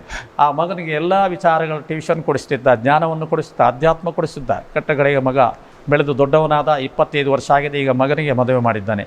ಮಗನಿಗೆ ಮದುವೆ ಮಾಡಿದ್ವಿ, ಹೊಸ ಸೊಸೆ ಬಂದಿದ್ದಲ್ಲ, 2-3 ಡಿಗ್ರಿ ಇರುವ. ಒಂದು ಸಲ ಊಟ ಮಾಡುವಾಗ ಸ್ವಲ್ಪ ಮೊಸರು ಬೇಕು ಅಂತ ಕೇಳ್ತಾನೆ. ಮೊಸರು ಕೊಡಲಿಕ್ಕೆ ಇಲ್ಲ ರೀ, ಮೊಸರು ಇಲ್ಲ ಅಂತ ಹೇಳ್ತಾಳೆ. ಆಗ ಮಗ ಬೇಸರ ಪಡ್ತಾನೆ. ಎಷ್ಟು ದೊಡ್ಡ ಸಾಮ್ರಾಜ್ಯ, ಸಾವಿರಾರು ಕೋಟಿಯ ಧನಿಕರು, ನನ್ನ ಹೆಂಡತಿ ಮೊಸರಿಲ್ಲ ಅಂತ ಹೇಳಿದ್ಲಲ್ಲ ಅಪ್ಪನಿಗೆ ಅಂತೆ. ಆದರೆ ಏನೂ ಮಾತಾಡಿದ್ರು. ನೀವಾದರೆ ಸಿಟ್ಟು ಮಾಡೋದಿಲ್ವಾ, ಗಲಾಟೆ ಬೀಸ್ತು, ಏನೇ ಮೊನ್ನೆ ಬಂದವಳು ಅಂತ ಅವ ಏನೂ ಮಾತಾಡಲಿಲ್ಲ. ಜಾನ ಅಪ್ಪ ಕೊಟ್ಟಿದ್ದಾನೆ. ಮತ್ತು ಊಟ ಆದಮೇಲೆ ಕಬಾಟ್ ತೆಗಿತಾನೆ, ಫ್ರಿಜ್ ಇದು ನೋಡುವಾಗ 3 ಕಪ್ ಮೊಸರು ಉಂಟು. ಯಾಕಪ್ಪ ನೀನು ಕೊಡಲಿಲ್ಲ ಅಂತ ಕೇಳ್ತಾನೆ ಹೆಂಡತಿ ಹತ್ರ. ಅಲ್ಲರಿ ನಿನ್ನ ಅಪ್ಪನಿಗೆ ಪ್ರಾಯ ಆಗಿದೆ, ಕೇಳಿದ್ದನ್ನೆಲ್ಲ ಕೊಡಲಿಕ್ಕೆ ಆಗ್ತದ ಈ ಪ್ರಾಯದವರಿಗೆ, ಮತ್ತು ಇದೇನು ಹೋಟ್ಲ ಅಂತ ಗದರಿಸ್ತಾಳೆ. ಮಗನಿಗೆ ತುಂಬ ಬೇಸರ ಆಗ್ತದೆ. ಅವತ್ತು ಸಾಯಂಕಾಲ ವಕೀಲರ ಹತ್ರ ಹೋಗ್ತಾನೆ. ಹೋಗಿ ಡಾಕ್ಯುಮೆಂಟ್ ಎಲ್ಲ ತಲಾಸ್ ಮಾಡಿ ನಾನು ಏನು ಅಪ್ಪನಿಂದ ಅಧಿಕಾರ ಪಡೆದಿದ್ದೀನಿ ಆ ಅಧಿಕಾರವನ್ನು ಎಲ್ಲ ಅಪ್ಪನಿಗೆ ವಾಪಸ್ಸಾತಿ ಮಾಡಬೇಕಂತ ಡಾಕ್ಯುಮೆಂಟ್ ಮಾಡ್ತಾನೆ. ಮರುದಿವಸ ಅಪ್ಪನನ್ನು ಕರ್ಕೊಂಡು ಹೋಗ್ತಾನೆ. ಅಪ್ಪನ ಹತ್ರ ಹೇಳ್ತಾನೆ, ಇವತ್ತೊಂದು ಲೀಗಲ್ ಮ್ಯಾಟ್ರ್ ಇದೆ ಕೋರ್ಟಿಗೆ, ನೀನು ಬಂದು ಸ್ವಲ್ಪ ಸಜೆಸ್ಟ್ ಮಾಡಬೇಕು, ನನಗೆ ಧೈರ್ಯ ಬರ್ತದೆ, ನೀನು ಬರಬೇಕು ಅಂತ ಕರ್ಕೊಂಡು ಹೋಗ್ತಾನೆ. ಕರ್ಕೊಂಡು ವಕೀಲರ ಆಫೀಸ್ ಕರ್ಕೊಂಡು ಹೋಗ್ತಾನೆ. ಆಗ ಹೇಳ್ತಾನೆ, ಯಾಕಪ್ಪ ವಕೀಲರ ಆಫೀಸ್, ಬಾಪ ಅಂತ ಕರ್ಕೊಂಡು ಹೋಗ್ತಾನೆ. ಫೈಲು ಓದುವಾಗ ಅಪ್ಪನಿಗೆ ಕಣ್ಣೀರು ಬರ್ತದೆ. ಅಪ್ಪ, ನಿನ್ನ ಅಧಿಕಾರ ಆಸ್ತಿಯಿಂದಾಗಿ ನನ್ನ ಹೆಂಡತಿ ಅಹಂಕಾರಿಯಾಗಿದ್ದಾಳೆ. ನಾನೊಬ್ಬ ನಿನ್ನ ಮಗನಾಗಿರಲಿಕ್ಕೆ ಬಯಸ್ತೇನೆ ಸಾಯುವ ತನಕ. ನಿನ್ನ ಅಧಿಕಾರವನ್ನು ಹಿಂದೆ ಸ್ವೀಕರಿಸಬೇಕು. ನಾನೊಬ್ಬ ನಿನ್ನ ಸಾಮಾನ್ಯ ಎಂಪ್ಲಾಯ್ ಆಗಿ 25,000 ಸಂಬಳಕ್ಕೆ ದುಡಿತೇನೆ ಅಂತೇಳಿ ಡಾಕ್ಯುಮೆಂಟ್ ಮಾಡಿಸ್ತಾನೆ. ಆಗ ಅಪ್ಪ ಮಗನನ್ನು ಅಪ್ಪಿ ಹಿಡ್ಕೊಂಡಂತೆ ಎಂಥ ಅಪ್ಪ ಮಗನ ಸಂಬಂಧ ನೋಡಿ. ಅಂಥ ಅಪ್ಪ ಮಗನ ಸಂಬಂಧವನ್ನು ನಿರೂಪಿಸಬೇಕಾದಂಥ ಪೇರೆಂಟ್ಗಳ ಕರ್ತವ್ಯ. ನೀವು ಮಗುವನ್ನು ಇದು ಮಾಡ್ತೀರಿ, ಕಾನ್ವೆಂಟಿಗೆ ಹಾಕ್ತೀರಿ, ಯಾವುದೋ ಹಾಸ್ಟೆಲ್ಗೆ ಹಾಕ್ತೀರಿ, ಮಗು ಯಾವ ರೀತಿಯಲ್ಲಿ ಬೆಳೀತೆಂಬ ಪರಿಕಲ್ಪನೆ ಇಲ್ಲ. ಮಗುವನ್ನು ನಿಮ್ಮ ಒಟ್ಟಿಗೆ ಇಟ್ಟುಕೊಳ್ಳಿ, ಚೆನ್ನಾಗಿ ಕಲಿಸಿ. ಬರೀ ನೀವು BScಗೆ MScಗೆ ಅಥವಾ MComಗೆ ಅಥವಾ ಯಾವುದೋ ಡಿಗ್ರಿಗೆ ಆಗಿ ಇವತ್ತು ಅಮೇರಿಕಕ್ಕೆ ಕಳಿಸ್ತಾ ಇದ್ದೀರಿ. ಆ ಮಕ್ಕಳು ಯಾವ ದಿಕ್ಕಿಗೆ ಹೋಗ್ತಾರಂತೆ ಗೊತ್ತಿಲ್ಲ. ಕಳೆದ ವರ್ಷ ಒಂದು ಅಮ್ಮ ಇಲ್ಲಿ ಬಂದಿದ್ದರು, 65 ವರ್ಷದ ಅಮ್ಮ. ಅವರು ಬಂದು ಹೇಳಿದರು, ಗುರುಗಳೇ ನಿಮ್ಮಲ್ಲಿ ನಾನು ಆಶ್ರಮಕ್ಕೆ ಸೇರ್ಬೋದಾ, ನನ್ನಲ್ಲಿ ಕೋಟ್ಯಾಂತರ ರೂಪಾಯಿ ಇದೆ. ಯಾಕಮ್ಮ ನಿನಗೆ ಸಂಸಾರ ಇಲ್ವಾ? ಒಬ್ಬ ಹುಡುಗ ಇದ್ದ ಸ್ವಾಮಿ, ಅವನು PhD ಮಾಡಿ ಸೈಂಟಿಸ್ಟ್ ಆಗಿ ಅಮೇರಿಕ ಹೋಗಿದ್ದಾನೆ, ಒಂದು ಕ್ರಿಶ್ಚಿಯನ್ ಮದುವೆ ಆಗಿದ್ದಾನೆ, ಇನ್ನು ದೇಶಕ್ಕೆ ಬರಲ್ಲ ಅಂತೆ. ನನ್ನಲ್ಲಿ ಕೋಟ್ಯಾಂತರ ರೂಪಾಯಿ ಇದೆ ಅಂತ ಕೇಳಿ. ದಿಸ್ ಈಸ್ ಎಜುಕೇಷನ್ ಅಲ್ವಾ? ನೀವು ಶಿಕ್ಷಣ ಅಂದರೆ ನಿಮ್ಮ ಮಗನ ಇಂಜಿನಿಯರ್ ಮಾಡೋದು, ಡಾಕ್ಟರ್ ಮಾಡೋದು, IAS ಮಾಡೋದು, IPS ಮಾಡೋದು ಒಂದೇ ಎಂಬ ತಿಳುವಳಿಕೆಗೆ ಬಂದಿರಿ. ಇದು ದುರಂತ ಅಂತ ಹೇಳ್ಬೋದು. ಇದರಲ್ಲಿ ಸರ್ಕಾರದ ಪಾತ್ರ ಕೂಡ ಇದೆ ಅಂತ ನಾನು ಹೇಳಿಕ್ಕೆ ಬೇಸರ ಆಗ್ತಾ ಇದೆ. ಈ ಇಂಥ ದಾರಿ ತಪ್ಪಿದಾಗ ಸಾಮಾಜಿಕ ವ್ಯವಸ್ಥೆ to constitute welfare state, it is duty of government. ಒಂದು ಸುಖಿ ಸಮಾಜ ನಿರ್ಮಾಣ ಮಾಡ್ತಕ್ಕಂಥ ಸರ್ಕಾರದ ಡ್ಯೂಟಿ ಕೂಡ ಆಗಿದೆ. ಆದರೆ ಇವತ್ತು ಎಲ್ಲ ಕಡೆಯಲ್ಲೂ ಸರ್ಕಾರಗಳು ಮೌಲ್ಯವನ್ನು ಕೊಡುವಲ್ಲಿ ಯಾಕೆ ಹಿಂದೆ ಮುಂದೆ ನೋಡ್ತವೆ ಅಂತ ಗೊತ್ತಿಲ್ಲ. ಯಾವಾಗ ವಿದ್ಯಾರ್ಥಿಗಳಿಗೆ ಸರಿಯಾದ ಮೌಲ್ಯಗಳನ್ನು ಕೊಟ್ಟರೆ, ಸಾಮಾಜಿಕ ಮೌಲ್ಯ ಇರ್ಬೋದು, ಆಧ್ಯಾತ್ಮಿಕ ಮೌಲ್ಯ ಇರ್ಬೋದು, ಧಾರ್ಮಿಕ ಮೌಲ್ಯಗಳಿರ್ಬೋದು, ಇದನ್ನೆಲ್ಲ ಕೊಟ್ಟಾಗ ಒಬ್ಬ ವ್ಯಕ್ತಿ ಸಶಕ್ತ ವ್ಯಕ್ತಿ ಆಗ್ತಾನೆ. ಆಗ ಅಲ್ಲಿ ರಾಷ್ಟ್ರೀಯತೆ, ದೇಶೀಯತೆ ನಿರ್ಮಾಣ ಆಗ್ತದೆ. ಈಗ ರಾಷ್ಟ್ರೀಯತೆಯನ್ನು ಭಾರತದಲ್ಲಿ ಕಾಣಲಿಕ್ಕೆ ಆಗುವುದಿಲ್ಲ. ಇಲ್ಲಿ ನಮ್ಮ ಜಪಾನ್ ಹಿರೋಶಿಮಾ ನಾಗಸಾಕಿ ಅಂತ ಘಟನೆ ನಡೆದರೂ ಕೂಡ ಇಡೀ ದೇಶವೇ ಸಂಪೂರ್ಣ ನಾಶ ಆಗಿದ್ದರೂ ಕೂಡ 1947ನಲ್ಲಿ ಈ ದೇಶಕ್ಕೆ ಸ್ವಾತಂತ್ರ್ಯ ಬರುವಾಗ ಆ ದೇಶ ಪ್ರಬಲವಾಗಿತ್ತು. ಯಾಕೆ ಆಗಿತ್ತು ಅಂದರೆ ಆ ದೇಶದ ಸ್ವಾತಂತ್ರ್ಯತೆ, ರಾಷ್ಟ್ರೀಯತೆ ಜನರಲ್ಲಿ ಮೈಗೂಡಿತ್ತು. ನಮ್ಮಲ್ಲಿ ಏನು ಮೈಗೂಡಿದೆ? ಎಲ್ಲ ದೇಶಗಳು ನೋಡಿ, ಫಾರಿನ್ನಲ್ಲಿ ಇವತ್ತು ಎಲ್ಲ ದೊಡ್ಡ ದೊಡ್ಡ ಗಾಡಿ ಇರ್ಬೋದು, ಸೈಂಟಿಸ್ಟ್, ವಿಜ್ಞಾನ ಇರ್ಬೋದು. ಆ ದೇಶ ಯಾಕೆ ಎತ್ತರಕ್ಕೆ ಹೋಗಿದೆ? ಅಲ್ಲಿ ಅವರಿಗೆ ರಾಷ್ಟ್ರೀಯತೆ ಒಂದೊಂದು ನಿಮಿಷವನ್ನು ಕೂಡ ಸದ್ಬಳಕೆ ಮಾಡ್ತಾರೆ. ಇಲ್ಲಿ ಇವತ್ತು 130-140 ಕೋಟಿ ತಕ್ಕಂಥ ಭಾರತದಲ್ಲಿ ನಿಮ್ಮ ಯುವಕರ ಶಕ್ತಿ ಏನಾಗಿದ್ರೆ ಬರೀ ಮೊಬೈಲ್ ಕಡೆಗೆ ಅಥವಾ ಹಾಲು ಹರಟೆ, ಎಲ್ಲೋರು ಬಸ್ ಸ್ಟ್ಯಾಂಡ್ನಲ್ಲಿ ಕೂತ್ಕೊಂಡು, ಎಲ್ಲ ಸೋಮಾರುಕಟ್ಟೆಯಲ್ಲಿ ಕೂತ್ಕೊಂಡು ಚರ್ಚೆ ಮಾಡ್ತಕ್ಕಂಥ ಸ್ಥಿತಿ ಬಂದಿದೆ. ಇದಕ್ಕೆ ಯೂತ್ ಜನ್ರೇಷನ್ ನಾನು ದೂರುವುದಿಲ್ಲ. ಇಲ್ಲಿ ನಡ್ತಕ್ಕಂಥ ಸರ್ಕಾರ ಇದನ್ನು ಸರಿಪಡಿಸ್ತಕ್ಕಂಥ ಸ್ಥಿತಿ ಆಗಬೇಕು. ನಾವು ಮಠಾಧೀಶರು ಕೂಡ ನಮ್ಮ ಜವಾಬ್ದಾರಿ, ನಾವು ಕೂಡ ಇದರಲ್ಲಿ ಸಹಭಾಗಿತ್ವವನ್ನು ಮಾಡಬೇಕು. ಯೂತ್ ಜನ್ರೇಷನ್ ಒಂದು ವಿಶಿಷ್ಟವಾದ ದಿಕ್ಕಿನ ಕಡೆಗೆ ಕೊಂಡೋದಾಗ ಈ ದೇಶದಲ್ಲಿ ಯಾವುದೇ ಅಶಾಂತಿ ನಿರ್ಮಾಣ ಆಗೋದಿಲ್ಲ. ಇವತ್ತು ನಡೀತಕ್ಕಂಥ ಸಣ್ಣ ಪುಟ್ಟ ಜಾತಿಯ ಗೊಂದಲ ಇರ್ಬೋದು, ಸಂಘರ್ಷ ಇರ್ಬೋದು, ಇದಕ್ಕೆಲ್ಲ ಕಾರಣ ನಮ್ಮ ಶಿಕ್ಷಣ ಅಂತ ಹೇಳ್ಬೋದು. ಯಾವಾಗ ಶಿಕ್ಷಣ ಸರಿ ಆಗ್ತದೆ, ಶಿಕ್ಷಣ ಅಂದರೆ ಏನು? ನಮ್ಮ ಶರೀರದಲ್ಲಿ ಸಮತೂಕದ ಆಹಾರ ಬಂದಾಗ ಒಬ್ಬ ವ್ಯಕ್ತಿಯ ಶರೀರದಲ್ಲಿ ಯಾವುದೇ ಕೊಲೆಸ್ಟ್ರಾಲ್ ಇರಲ್ಲ, BP ಶುಗರ್ ಬರಲ್ಲ. ಹೇಗೆ ಶಾರೀರಿಕವಾದಂಥ ಸ್ಥಿತಿ ಸರಿಯಾದ ಸ್ಥಿತಿಯಲ್ಲಿ ಇರಬೇಕಾದ್ರೆ ಇದೆಲ್ಲ ಬೇಕು. ಸಮತೂಕದ ಆಹಾರ ಕೊಡಬೇಕು, ಎಕ್ಸಸೈಸ್, ವ್ಯಾಯಾಮ ಕೊಡಬೇಕು. ಅದೇ ಥರ ನಮ್ಮ ಮನಸ್ಸಿದೆಲ್ಲ, ಮನಸ್ಸಿನ ಸಮಸ್ಥಿತಿಗೆ ಬೇಕಾದಂಥ ಆಹಾರಗಳೇ ಮೌಲ್ಯಗಳು. ಅಥವಾ ನಮ್ಮ ದೇಶದಲ್ಲಿ ನಡೆದುವಂಥ ಹಿರಿಯ ಫಿಲಾಸಫರ್ಸ್ ಯಾರಿದ್ದಾರೆ, ಅಧ್ಯಾತ್ಮ ಜೀವಿಗಳಿದ್ದಾರೆ, ಋಷಿ ಮುನಿಗಳಿದ್ದಾರೆ, ಅವರ ವಿಚಾರವನ್ನು ಕೊಡದೆ ಸಮತೂಕದ ಆಹಾರ ಬುದ್ಧಿಗೆ, ಮನಸ್ಸಿಗೆ ಅಂತ ಹೇಳ್ಬೋದು. ಇದೆಲ್ಲ ನಮ್ಮಲ್ಲಿ ಮೈಗೂಡಿಸಿ ಬಂದಾಗ ಒಂದು ಸುಖಿ ಸಾಮ್ರಾಜ್ಯವನ್ನು, ಸಮಾಜವನ್ನು ಕಟ್ಟಲಿಕ್ಕೆ ಸಾಧ್ಯ ಇದೆ. ನಾವೆಲ್ಲ ನಮ್ಮ ಮಂತ್ರದಲ್ಲಿ ಹೇಳ್ತೇವೆ ಓಂ ಶಾಂತಿ ಶಾಂತಿ ಅಂತೆ. ವಸುದೈವ ಕುಟುಂಬಕಂ ತಿಂದೆ ಬೋರ್ಡ್ ಆಗ್ತೇವೆ. ಮಂತ್ರದಲ್ಲಿ ಹೇಳ್ತೇವೆ ಓಂ ಸಾನಾವತು ಸಾನೌಪುನಕ್ತು ಸವೀರ್ಯಂ ಕರಾವೈ ತೇಜಸ್ವಿ ನಾಮ ದೀತಮಸ್ತು ಮಾ ವಿದ್ವಿಷಾಯ ಓಂ ಶಾಂತಿ ಶಾಂತಿ. ಶಾಂತಿ ಮಂತ್ರ, ಯಜುರ್ವೇದರ ಮಂತ್ರ ಹೇಳ್ತೇವೆ. ಈ ಮಂತ್ರ ಏನು ಹೇಳ್ತದೆ ಅಂತ ನಾವೆಲ್ಲ ಒಟ್ಟು ಸೇರಿ ಬಾಳಬೇಕು. ಸಾನಾವತ್ತು ಸಾನೌಪುನಕ್ತು, ಒಟ್ಟು ಸೇರಿ ಪಂಕ್ತಿಯಲ್ಲಿ ಎಲ್ಲ ಜಾತಿ ಜನಾಂಗರು ಊಟ ಮಾಡಬೇಕು. ಸವೀರ್ಯಂ ಕರಾವೈ ತೇಜಸ್ವಿ ನಾಮ ದೀತಮಸ್ತು ಮಾ ವಿದ್ವಿಷಾಯ ಓಂ ಶಾಂತಿ ಶಾಂತಿ. ನಾವೆಲ್ಲ ಪರಸ್ಪರ ಒಗ್ಗಟ್ಟಿನಿಂದ ದೇಶ ಕಲ್ಯಾಣಕ್ಕಾಗಿ ಒಳ್ಳೆಯ ಕೆಲಸವನ್ನು ಒಗ್ಗಟ್ಟಿಂದ ಒಟ್ಟು ಸೇರಿ ಮಾಡೋಣ, ದ್ವೇಷವನ್ನು ಬಿಟ್ಟು ಅಂತೇಳಿ ನಾವು ಹಾಗೆ ಮಾಡ್ತೇವ. ಮತ್ತು ನನ್ನ ಜಾತಿ ಮೇಲ್ಜಾತಿ, ನೀನು ಆ ಜಾತಿ, ನಾನು ಈ ಜಾತಿ ಎಂಬ ಸಂಘರ್ಷ ಅಲ್ಲಲ್ಲಿ ರಾಜಕಾರಣಿಗಳೇ ಕಂಡರೂ ಕೂಡ ಅವರು ಕಣ್ಮುಚ್ಚಿರ್ತಾರೆ, ಸಂತರು ಕಂಡು ಕೂಡ ಸನ್ಮುಚ್ಚಿರ್ತಾರೆ. ಅಥವಾ ನಾವು ಯಾವುದೇ ಜಾತಿ ಜನಾಂಗದ ಮತೀಯ ನಾಯಕರು ಕೂಡ ಇರ್ಬೋದು, ಅವರವರ ಲಾಭಕ್ಕಾಗಿ ಕಣ್ಮುಚ್ಚಿ ಕೂರ್ತಾರೆ. ಇದು ಒಳ್ಳೆಯ ಲಕ್ಷಣವೆಲ್ಲ. ನಮಗೆ ನಾವೆಲ್ಲ ಭಾರತ ಮಾತೆಯ ಸುಪುತ್ರರೆಂಬ ಭಾವನೆ ಬರಬೇಕು, ಭಾರತಾಂಬೆಯ ಮಕ್ಕಳೆಂಬ ಭಾವನೆ ಬರಬೇಕು. ಯಾವಾಗ ನಿಮ್ಮಲ್ಲಿ ರಾಷ್ಟ್ರೀಯತೆ, ದೇಶೀಯತೆ ಬರ್ತದ, ಅಥವಾ OMI ನಾನು ಯಾರಂತ ಚೆನ್ನಾಗಿ ತಿಳ್ಕೊಡ್ತೀರ, ಯಾವುದೇ ಗೊಂದಲ ಇಲ್ಲ, ಘರ್ಷಣೆ ಇಲ್ಲ, ಸ್ವಾರ್ಥ ಬರುವುದಿಲ್ಲ. ಅತಿಯಾದ ಸ್ವಾರ್ಥದಿಂದ ನೀವು ಹೊರಗೆ ಬನ್ನಿ ಅಂತ ಬುದ್ಧ ಹೇಳ್ತಾನೆ, ಬಸವಣ್ಣ ಹೇಳ್ತಾರೆ, ಬ್ರಹ್ಮಶ್ರೀ ನಾರಾಯಣ ಗುರುವರಿಯರು ಹೇಳ್ತಾರೆ. ಬ್ರಹ್ಮಶ್ರೀ ನಾರಾಯಣ ಗುರುವರು ಏನು ಹೇಳ್ತಾರೆ? ಒಂದೇ ಜಾತಿ, ಒಂದೇ ಮತ, ಒಂದೇ ದೇವರು, ಎಲ್ಲರನ್ನು ನೀವು ಅತಿಯಾಗಿ ಪ್ರೀತಿ ಮಾಡು, ಅಲ್ಲೇ ದೇವರಿದ್ದಾನೆ ಅಂತ ಹೇಳ್ತಾರೆ. ಆ ಒಂದು ನಿಟ್ಟಿನಲ್ಲಿ ನಮ್ಮ ಬದುಕನ್ನು ನಡೆಸಬೇಕಾದ್ರೆ ನಮಗೆ ಸಂಸ್ಕಾರ ಬರಬೇಕು. ಯೂತ್ ಜನ್ರೇಷನ್ ಯಾಕೆ ದಾರಿ ತಪ್ಪಿಂದ ಸಂಸ್ಕಾರ ಬರಲಿಲ್ಲ ನೋಡಿ. ಭಗವದ್ಗೀತೆ ಕೊಡ್ತೇವೆ ಅಂತ ಹೇಳುವಾಗ ಅದಕ್ಕೆ ನೀವು ತೊಂದರೆ ಕೊಡ್ತೀರಿ. ಭಗವದ್ಗೀತೆಯಲ್ಲಿ ಇರ್ತಕ್ಕಂಥ 18 ಅಧ್ಯಾಯಗಳು ಮಾನವನ ಬದುಕಿನ ವಿಸ್ತಾರತೆಗೆ ಅದು ಪ್ರಚೋದನೆಯನ್ನು ಕೊಡ್ತಾರೆ. ಬಿಟ್ಟರೆ ನಿಮ್ಮ ರಾಜಕೀಯದ ಭಾಷಣದಾಗಿ, ರಾಜಕೀಯ ದಿನಚರಿಗೆ ಯಾವುದೇ ಪ್ರಚಾರ ಭಗವದ್ಗೀತೆಯಲ್ಲಿ ಕೊಡುವುದಿಲ್ಲ, ಕೊಟ್ಟಿದ್ದಾದ್ರೆ ಹೇಳಿ, ನಾವು ಯಾವ ತ್ಯಾಗಕ್ಕೂ ಸಿದ್ಧರಿದ್ದೇವೆ.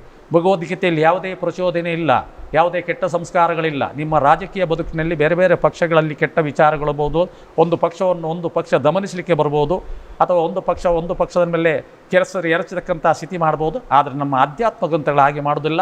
ಎಲ್ಲ ಜಾತಿ ಜನಾಂಗದ ಎಲ್ಲ ಜೀವರಾಶಿಗಳೇ ಒಳಿತನ್ನು ಅಥವಾ ಸಂತೋಷವನ್ನು, ಆನಂದವನ್ನು ಕೊಡ್ತಕ್ಕಂಥ ಒಂದು ಚಿಂತನೆಯನ್ನು ಹರಿಸ್ತಾ ಇದೆ. ಆ ನಿಟ್ಟಿನಲ್ಲಿ ನಾವೆಲ್ಲ ಭಾರತಾಂಬೆಯ ಮಕ್ಕಳಾಗಿ ಮುನ್ನಡೆ ಇಡೋಣ. ಹಾಗೆಯೇ ವೀಕ್ಷಕರೇ, ಈ ಕ್ಷೇತ್ರವನ್ನು ನೀವು ಧರ್ಮಸ್ಥಳದ ಕಡೆಗೆ ಬರುವಂಥ ಸಂದರ್ಭದಲ್ಲಿ ನೋಡಿರ್ತೀರ. ಸಾಕಷ್ಟು ಜನ ಪ್ರವಾಸಿಗರು ಇಲ್ಲಿಗೆ ಬರ್ತಾರೆ, ಭಕ್ತಾದಿಗಳು ಬರ್ತಾರೆ. ಈ ಕ್ಷೇತ್ರದ ನಿರ್ಮಾಣ ಹೇಗಾಯಿತು ಅಂತ? ಭಗವದ್ಭಕ್ತರೇ, ತ್ರೇತಾಯುಗದಲ್ಲಿ ಶ್ರೀರಾಮಚಂದ್ರ ದೇವರು ಸೀತಾನ್ವೇಷಣವನ್ನು ಮಾಡುತ್ತಾ ಅಯೋಧ್ಯೆಯಿಂದ ಹೊರಟರು. ಯಾವುದು ನಮ್ಮ ಚಿತ್ರಕೂಟದಿಂದ ದಂಡಕಾರಣ್ಯಕ್ಕೆ ಬರ್ತಾರೆ. ಆಮೇಲೆ ದಕ್ಷಿಣದ ಕಡೆಗೆ ಪ್ರಯಾಣವನ್ನು ಬೆಳೆಸ್ತಾ ರಾಮಚಂದ್ರ ಲಕ್ಷ್ಮಣ ಸಮೇತಾಗಿ ಬರ್ತಾರೆ. ಹಾಗೆ ಬರ್ತಕ್ಕಂಥ ಈ ಸಂದರ್ಭದಲ್ಲಿ ಧರ್ಮಸ್ಥಳ, ಈ ಒಂದು ನಿತ್ಯಾನಂದ ನಗರ, ಈ ಪುಣ್ಯಭೂಮಿ ಕನ್ಯಾಡಿಯಲ್ಲಿ ದೊಡ್ಡ ಗೊಂಡಾರಣ್ಯ ಇತ್ತಂತೆ. ಆಗ ಋಷಿ ಮುನಿಗಳು ತಪಸ್ಸನ್ನು ಮಾಡ್ತಿದ್ರಂತೆ, ಯಜ್ಞ ಯಾಗಾದಿಗಳು ಮಾಡ್ತಿದ್ರಂತೆ. ಶ್ರೀರಾಮದೇವರು ಇದನ್ನು ಕಂಡು ಇದೊಂದು ಪವಿತ್ರ ಕ್ಷೇತ್ರ ಅಂತ ಯಾವತ್ತು ಇಲ್ಲೇ ಆಶ್ರಮದಲ್ಲಿ ತಂಗ್ತಾರಂತೆ. ಅವರ ಯಜ್ಞಗಳನ್ನು, ಪೂಜೆಯನ್ನು ಇಲ್ಲೇ ನೆರವೇರಿಸ್ತಾರೆ, ಅನುಷ್ಠಾನ ಮಾಡ್ತಾರೆ. ತದನಂತರ ನಮ್ಮ ಕಲಿಯುಗದಲ್ಲಿ ಅವಧೂತ ಗಣೇಶ್ಪುರಿ ನಿತ್ಯಾನಂದರು ಅವರು ಕೂಡ ತಿರುಗಾಟದಲ್ಲಿ ಧರ್ಮಸ್ಥಳಕ್ಕೆ ಬಂದಿದ್ದರು. ಇಲ್ಲಿ ಕೂಡ ಒಂದು ದಿವಸ ನಿಂತಿದ್ರಂತೆ. ಆಗ ಈ ಭಾಗದ ಜನಕ್ಕೆ ಆಶೀರ್ವಾದವನ್ನು ಮಾಡ್ತದೆ, ಇದೊಂದು ವಿಶ್ವವಿಖ್ಯಾತವಾದಂಥ ರಾಮ ಮಂದಿರ ಇಲ್ಲಿ ಆಗ್ತದಂತೆ ಹೇಳಿದ್ರಂತೆ. ತದನಂತರ ನನ್ನ ಗುರುಗಳಂತ ಇದರ ನಿರ್ಮಾತರ ಆತ್ಮಾನಂದ ಸ್ವಾಮಿ ಅವರ ಸಂಪರ್ಕದಲ್ಲಿದ್ದರೆ ಅವರ ಸೇವೆಯನ್ನು ಮಾಡ್ತಿದ್ರು, ಅವರ ಶಿಷ್ಯರು ಕೂಡ ಆಗಿದ್ರು. ಆಗ ಅವ್ರು ಹೇಳ್ತಾರೆ, ನೀನು ದಕ್ಷಿಣ ಹೋಗು, ಧರ್ಮಸ್ಥಳಕ್ಕೆ ಹೋಗು, ಅಲ್ಲಿ ಒಂದು ಶ್ರೇಷ್ಠವಾದ ರಾಮ ಮಂದಿರ ಮಾಡು, ಅದರಿಂದ ಲೋಕ ಕಲ್ಯಾಣ ಆಗ್ತದಂತೆ. ಆಗ ಗುರುಗಳು ತಿರುಗಾಡಿಕೊಂಡು ಬರ್ತಾರೆ, ಅವರಿಗೆ ಎಲ್ಲಿ ಅಂತ ಗೊತ್ತಾಗೋದಿಲ್ಲ. ಆಗ ಈ ಭಾಗದಲ್ಲಿ ದೊಂಡೋಲೆಯಲ್ಲಿ ಸೂರ್ಯನಾರಾಯಣರಾವ್ ಅಂತ ಒಬ್ಬರು ಬ್ರಾಹ್ಮಣ ಇದ್ದರು. ಅವರು ಧರ್ಮಸ್ಥಳದಲ್ಲಿ ಶಾನುಭೋಗ ಕೆಲಸವನ್ನು ಮಾಡ್ತಿದ್ರಂತೆ. ಅವರಲ್ಲಿ ಒಂದು ಜ್ಯೋತಿಷ್ಯದ ಮನೆ ಇತ್ತಂತೆ. ಅವರ ಮಗನೇ ಜ್ಯೋತಿಷ್ಯ ಇರ್ತಾನೆ, ಸಣ್ಣ ಪ್ರಾಯದ ಯಾವುದೋ ಒಂದು ಜ್ಞಾನದಲ್ಲಿ. ಆಗ ಹೇಳ್ತಿದ್ದಂತೆ, ಈ ಒಂದು ಸರ್ವೆ ನಂಬರಲ್ಲಿ ವಿಶ್ವವಿಖ್ಯಾತವಾದಂತಹ ಶ್ರೇಷ್ಠ ರಾಮ ಮಂದಿರ ಆಗ್ತದೆ, ಅಲ್ಲಿ ಅನೇಕ ಸಾಧು ಸಂತರು ಹಿಮಾಲಯದಲ್ಲಿ ಬರ್ತಾರೆ, ದೊಡ್ಡ ಜಗತ್ಪ್ರಸಿದ್ಧವಾದ ಮಂದಿರ ಆಗ್ತಂತ ಹೇಳ್ತಿದ್ದಂತೆ. ಅಪ್ಪನಿಗೆ ಆಶ್ಚರ್ಯ ಆಗ್ತಿತ್ತು, ಏನಪ್ಪ ಇದು ಹೇಗಾಗುದು ಇಂಥ ಗುಂಡಾರಣ್ಯ ಅಂತ. ಕಡೆಗೆ ಸ್ವಾಮಿಗಳ ಪರಿಚಯ ಆಯಿತು. ಸ್ವಾಮಿಗಳನ್ನ ಕರೆಸಿ, ಸ್ವಾಮಿಗಳೇ, ಇಲ್ಲಿ 1 ಎಕರೆ ಜಾಗೆಯನ್ನು ನಿಮಗೆ ದಾನವಾಗಿ ಕೊಡ್ತಾ ಇದ್ದೇನೆ, ಇಲ್ಲಿ ರಾಮನ ಮಂದಿರ ನಿರ್ಮಾಣ ಮಾಡಿ ನಿಮ್ಮ ಅನುಷ್ಠಾನವನ್ನು ನಡೆಸಿಂತೆ ಕೊಡ್ತಾರೆ. ಯಾವಾಗ ಅವರು ಜಾಗವನ್ನು ಬರೆದು ಕೊಟ್ಟರು ಅದೇ ದಿನ ಅವರು ದೇಹಾಂತ್ಯ ಆಗ್ತಾರಂತೆ. ಅವರು ಪ್ರಯಾಸರಾಗಿದ್ದರು, ಬ್ರಹ್ಮಲೀನರಾಗಿದ್ದಾರಂತೆ. ಹಾಗೆ ಕಾಲಕ್ರಮೇಣ ಗುರುಗಳು ತಿರುಗಾಟದಲ್ಲಿದ್ದು ಎಲ್ಲ ಸುತ್ತಾಡಿಕೊಂಡು ಇಲ್ಲಿ ಪಕ್ಕದಲ್ಲಿದ್ದ ಪಜಿರಡ್ಕ ಎಂಬ ಕ್ಷೇತ್ರಕ್ಕೆ ಬರ್ತಾರೆ. ನದಿ ಕಿನಾರೆಯಲ್ಲಿ ಕಲ್ಮಂಜ ಕ್ಷೇತ್ರ ಇದೆ. ಅಲ್ಲಿ 1 ವರ್ಷ ಎಲ್ಲ ಜನರನ್ನು ಸೇರಿಸಿ ಭಜನೆ ಅನುಷ್ಠಾನ ಮಾಡ್ತಾ ಇದ್ರು. ಆಮೇಲೆ ಇಲ್ಲಿಯ ರಾಮನ ಪರಿಚಯ ಆಯಿತು, ಅವರವರಿಗೆ ಜಾಗವನ್ನು ಕೊಡ್ತಾರೆ. ತದನಂತರ ಗುರುಗಳು ಇಡೀ ರಾಷ್ಟ್ರದ ಉದ್ದಕ್ಕೂ ಒಂದು ರಾಮನ ರಥವನ್ನು ಮಾಡಿ ಎಲ್ಲ ಜನರಿಂದ ಸಹಕಾರ ಬೇಕು, 11 ರೂಪಾಯಿ ಕೊಡಬೇಕು, ಪ್ರತಿಯೊಬ್ಬನ ಸಹಭಾಗಿತ್ವ ಇಲ್ಲಿ ಬೇಕು ಅಂತ ಎಂಬ ಕಾರಣದಿಂದ ಎಲ್ಲ ಮನೆಗಳು ತಿರುಗಿ ರಾಜಸ್ಥಾನ, ಗುಜರಾತ್ ಇರ್ಬೋದು, ಉತ್ತರಾಖಂಡ ಇರ್ಬೋದು, ಇಡೀ ಭಾಗಕ್ಕೆ ಅನೇಕ ಜನರು ಸುತ್ತಾಡಿ ಒಂದು ವಿಶ್ವವಿಖ್ಯಾತ ಒಂದು ದೊಡ್ಡ ಒಂದು ಶ್ರದ್ಧಾ ಕೇಂದ್ರ ನಿರ್ಮಾಣ ಆಗಿದೆ. ಇವತ್ತು ಈ ಶ್ರದ್ಧಾ ಕೇಂದ್ರ ಇಡೀ ವಿಶ್ವಕ್ಕೆ ಬೆಳಕು ಚೆಲ್ತಾ ಇದೆ. ನಮಗೆಲ್ಲ ಸಂತಸದ ವಿಚಾರ ಅಂತ ಹೇಳ್ಬೋದು. ಆದ್ದರಿಂದ ಭಗವದ್ಭಕ್ತರೇ, ದಕ್ಷಿಣದ ಅಯೋಧ್ಯೆ ಈ ಒಂದು ಪುಣ್ಯಕ್ಷೇತ್ರ, ಇವತ್ತು ಅಯೋಧ್ಯೆ ನಮಗೆ ತುಂಬ ದೂರವಾಗಿದೆ. ಆದರೂ ಕೂಡ ರಾಮನ ಎಲ್ಲ ವಿಚಾರಧಾರೆಗಳು ಇಲ್ಲಿ ಅಯೋಧ್ಯೆಯಿಂದ ವರ್ಷಕ್ಕೆ ಸಾವಿರಾರು ಸಂತರು ಬಂದು ಇಲ್ಲಿ ಅನುಷ್ಠಾನ ತಪಸ್ಸನ್ನು ಮಾಡ್ತಾರೆ. ಎಲ್ಲ ಭಗವದ್ಭಕ್ತರು ಬಂದು ಈ ಕ್ಷೇತ್ರ ದರ್ಶನ ಮಾಡಿ ಆ ಪರಮಾತ್ಮನ ಸನ್ನಿಧಾನದಲ್ಲಿ ತಮ್ಮ ಅನುಭೂತಿಯನ್ನು, ಭಗವಂತನ ಅನುಭೂತಿಯನ್ನು ಪಡೆದು ತಮ್ಮ ಇಷ್ಟಾರ್ಥವನ್ನು ಈಡೇರಿಸಿಕೊಳ್ಳಿ. ಈ ಪ್ರತಿ ವರ್ಷದ ಥರ ನಾವು ದೊಡ್ಡ ಜಾತ್ರೆಯನ್ನು ಆಚರಿಸ್ತಾ ಇದ್ದೇವೆ. ಪ್ರತಿಯಂತೆ ಈ ವರ್ಷವೂ ಕೂಡ ನಮ್ಮ ಏಪ್ರಿಲ್ 3ರಿಂದ 2022 ಏಪ್ರಿಲ್ 3ರಿಂದ ರಾಮನವಮಿಯ ಉದ್ಘಾಟನಾ ಸಮಾರಂಭ ಪ್ರಾರಂಭ ಆಗಿ ಪ್ರತಿದಿನ ದೇವರ ಬಲಿ ಉತ್ಸವಗಳಿರ್ಬೋದು, ಚಂದ್ರಮಂಡಲ, ಪುಷ್ಪರಥ, ಬ್ರಹ್ಮರಥ, ಬೆಳ್ಳಿರಥ, ಹನುಮಾನ್ ರಥ ಎಂಬ ರಥೋತ್ಸವಗಳ ಮುಖಾಂತರ ಆ ಭಗವಂತನ ಆರಾಧನೆಯನ್ನು ಬಹಳ ವೈಭವದಿಂದ ನಡೆಸಿ ಎಲ್ಲ ಲೋಕ ಕಲ್ಯಾಣದ ಕೆಲಸವನ್ನು ಮಾಡ್ತೇವೆ.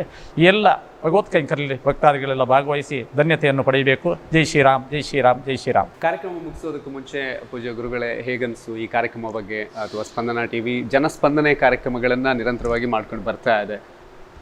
ಭಗವದ್ಭಕ್ತರೇ, ಇವತ್ತು ಸ್ಪಂದನ ಟಿವಿ ನಮ್ಮ ಜಿಲ್ಲೆಯಲ್ಲಿ ತನ್ನ ಹೆಸರನ್ನು ಇಡೀ ರಾಜ್ಯ ರಾಷ್ಟ್ರಕ್ಕೆ ಮುಟ್ಟುವಂಥ ದೊಡ್ಡ ಕೆಲಸ ಮಾಡ್ತಾ ಇದೆ.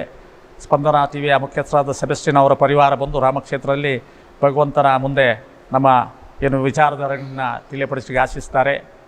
ಈ ಒಂದು ಸ್ಪಂದನ ಟಿವಿಯಲ್ಲಿ ಮೂಡಿ ಬರ್ತಕ್ಕಂಥ ವಿಚಾರ ಜನಮಾನಸಲ್ಲಿ ತಮ್ಮ ಮೌಲ್ಯಗಳನ್ನು ಎತ್ತರೀಕರಿಸಂಥ ಕೆಲಸ ಆಗಬೇಕು. ನಾವೆಲ್ಲ ಮಾಧ್ಯಮದ ಎಲ್ಲ ನಮ್ಮ ಬಂಧುಗಳಿಗೆ, ಶಿಷ್ಯರಿಗೆ ಸಂದೇಶ, ನಿಮ್ಮ ಮಾಧ್ಯಮಗಳಲ್ಲಿ ಮೂಡಿ ಬರ್ತಕ್ಕಂಥ ಚಿಂತನೆ ಇದೆ, ವಿಚಾರಧಾರೆ, ಅದು ಲೋಕ ಕಲ್ಯಾಣಕ್ಕಾಗಿ ಸೀಮಿತವಾಗಬೇಕು. ಆ ಮುಖಾಂತರ ಜನರಲ್ಲಿ ಮೌಲ್ಯಗಳ ವೈಭವೀಕರಣ ಆಗಿ ಮೌಲ್ಯಗಳ ಎತ್ತರೀಕರಿಸಿಕೊಂಡು ಮೌಲ್ಯದ ಪ್ರತಿರೂಪವಾಗಿ ನಮ್ಮ ಸಮಾಜ ನಿರ್ಮಾಣ ಆಗಬೇಕು. ಆಗ ದೇಶದಲ್ಲಿ ನಾವು ಏನು ಕಾಣಬೇಕಂತ ಇಚ್ಛೆಪಟ್ಟಂಥ ವಿಶ್ವಗುರು ಭಾರತ ಆಗಬೇಕೆಂಬ ಕಲ್ಪನೆ ಇದೆಯಲ್ಲ, ಅದು ಸಾಕಾರ ಆಗ್ತದೆ. ಅದಕ್ಕೆ ಪೂರಕವಾಗಿ ಇವತ್ತು ಸೆಬೆಸ್ಟಿನ್ ನೇತೃತ್ವದ ಸ್ಪಂದನ ಟಿವಿ ಕೆಲಸ ಮಾಡ್ತದೆ. ಜೈ ಶ್ರೀರಾಮ್, ಜೈ ಶ್ರೀರಾಮ್, ಜೈ ಶ್ರೀರಾಮ್. ಧನ್ಯವಾದಗಳು. ವೀಕ್ಷಕರೇ, ಇವತ್ತಿನ ಎಪಿಸೋಡಲ್ಲಿ ಸಾಕಷ್ಟು ವಿಷಯಗಳು ಖಂಡಿತವಾಗ್ಲೂ ನಾವು ಜೀವನದಲ್ಲಿ ಅಳವಡಿಸ್ಕೊಳ್ಬೇಕಾಗಿರುವಂಥ ಸಂಸ್ಕಾರಗಳ ಬಗ್ಗೆ ಪೂಜ್ಯ ಗುರುಗಳು ತಿಳಿಸಿದರು. ಸೊ ಇನ್ನಷ್ಟು ಸಾಧಕರ ಪರಿಚಯ ನೆಕ್ಸ್ಟ್ ಎಪಿಸೋಡಲ್ಲಿ ಮುಂದಿನ ದಿನಗಳಲ್ಲಿ ಆಗುತ್ತೆ. ಅಲ್ಲಿಯವರೆಗೂ ಒಳ್ಳೆಯ ಯೋಚನೆ, ಒಳ್ಳೆಯ ಆಲೋಚನೆ, ಒಳ್ಳೆಯ ಕೆಲಸಗಳು ಸದಾ ನಿಮಗೆ ಸಾಥನ್ನು ಕೊಡ್ತಾ ಇರಲಿ. ನೋಡ್ತಾ ಇರಿ ಸ್ಪಂದನ ಟಿವಿ. ಧನ್ಯವಾದಗಳು.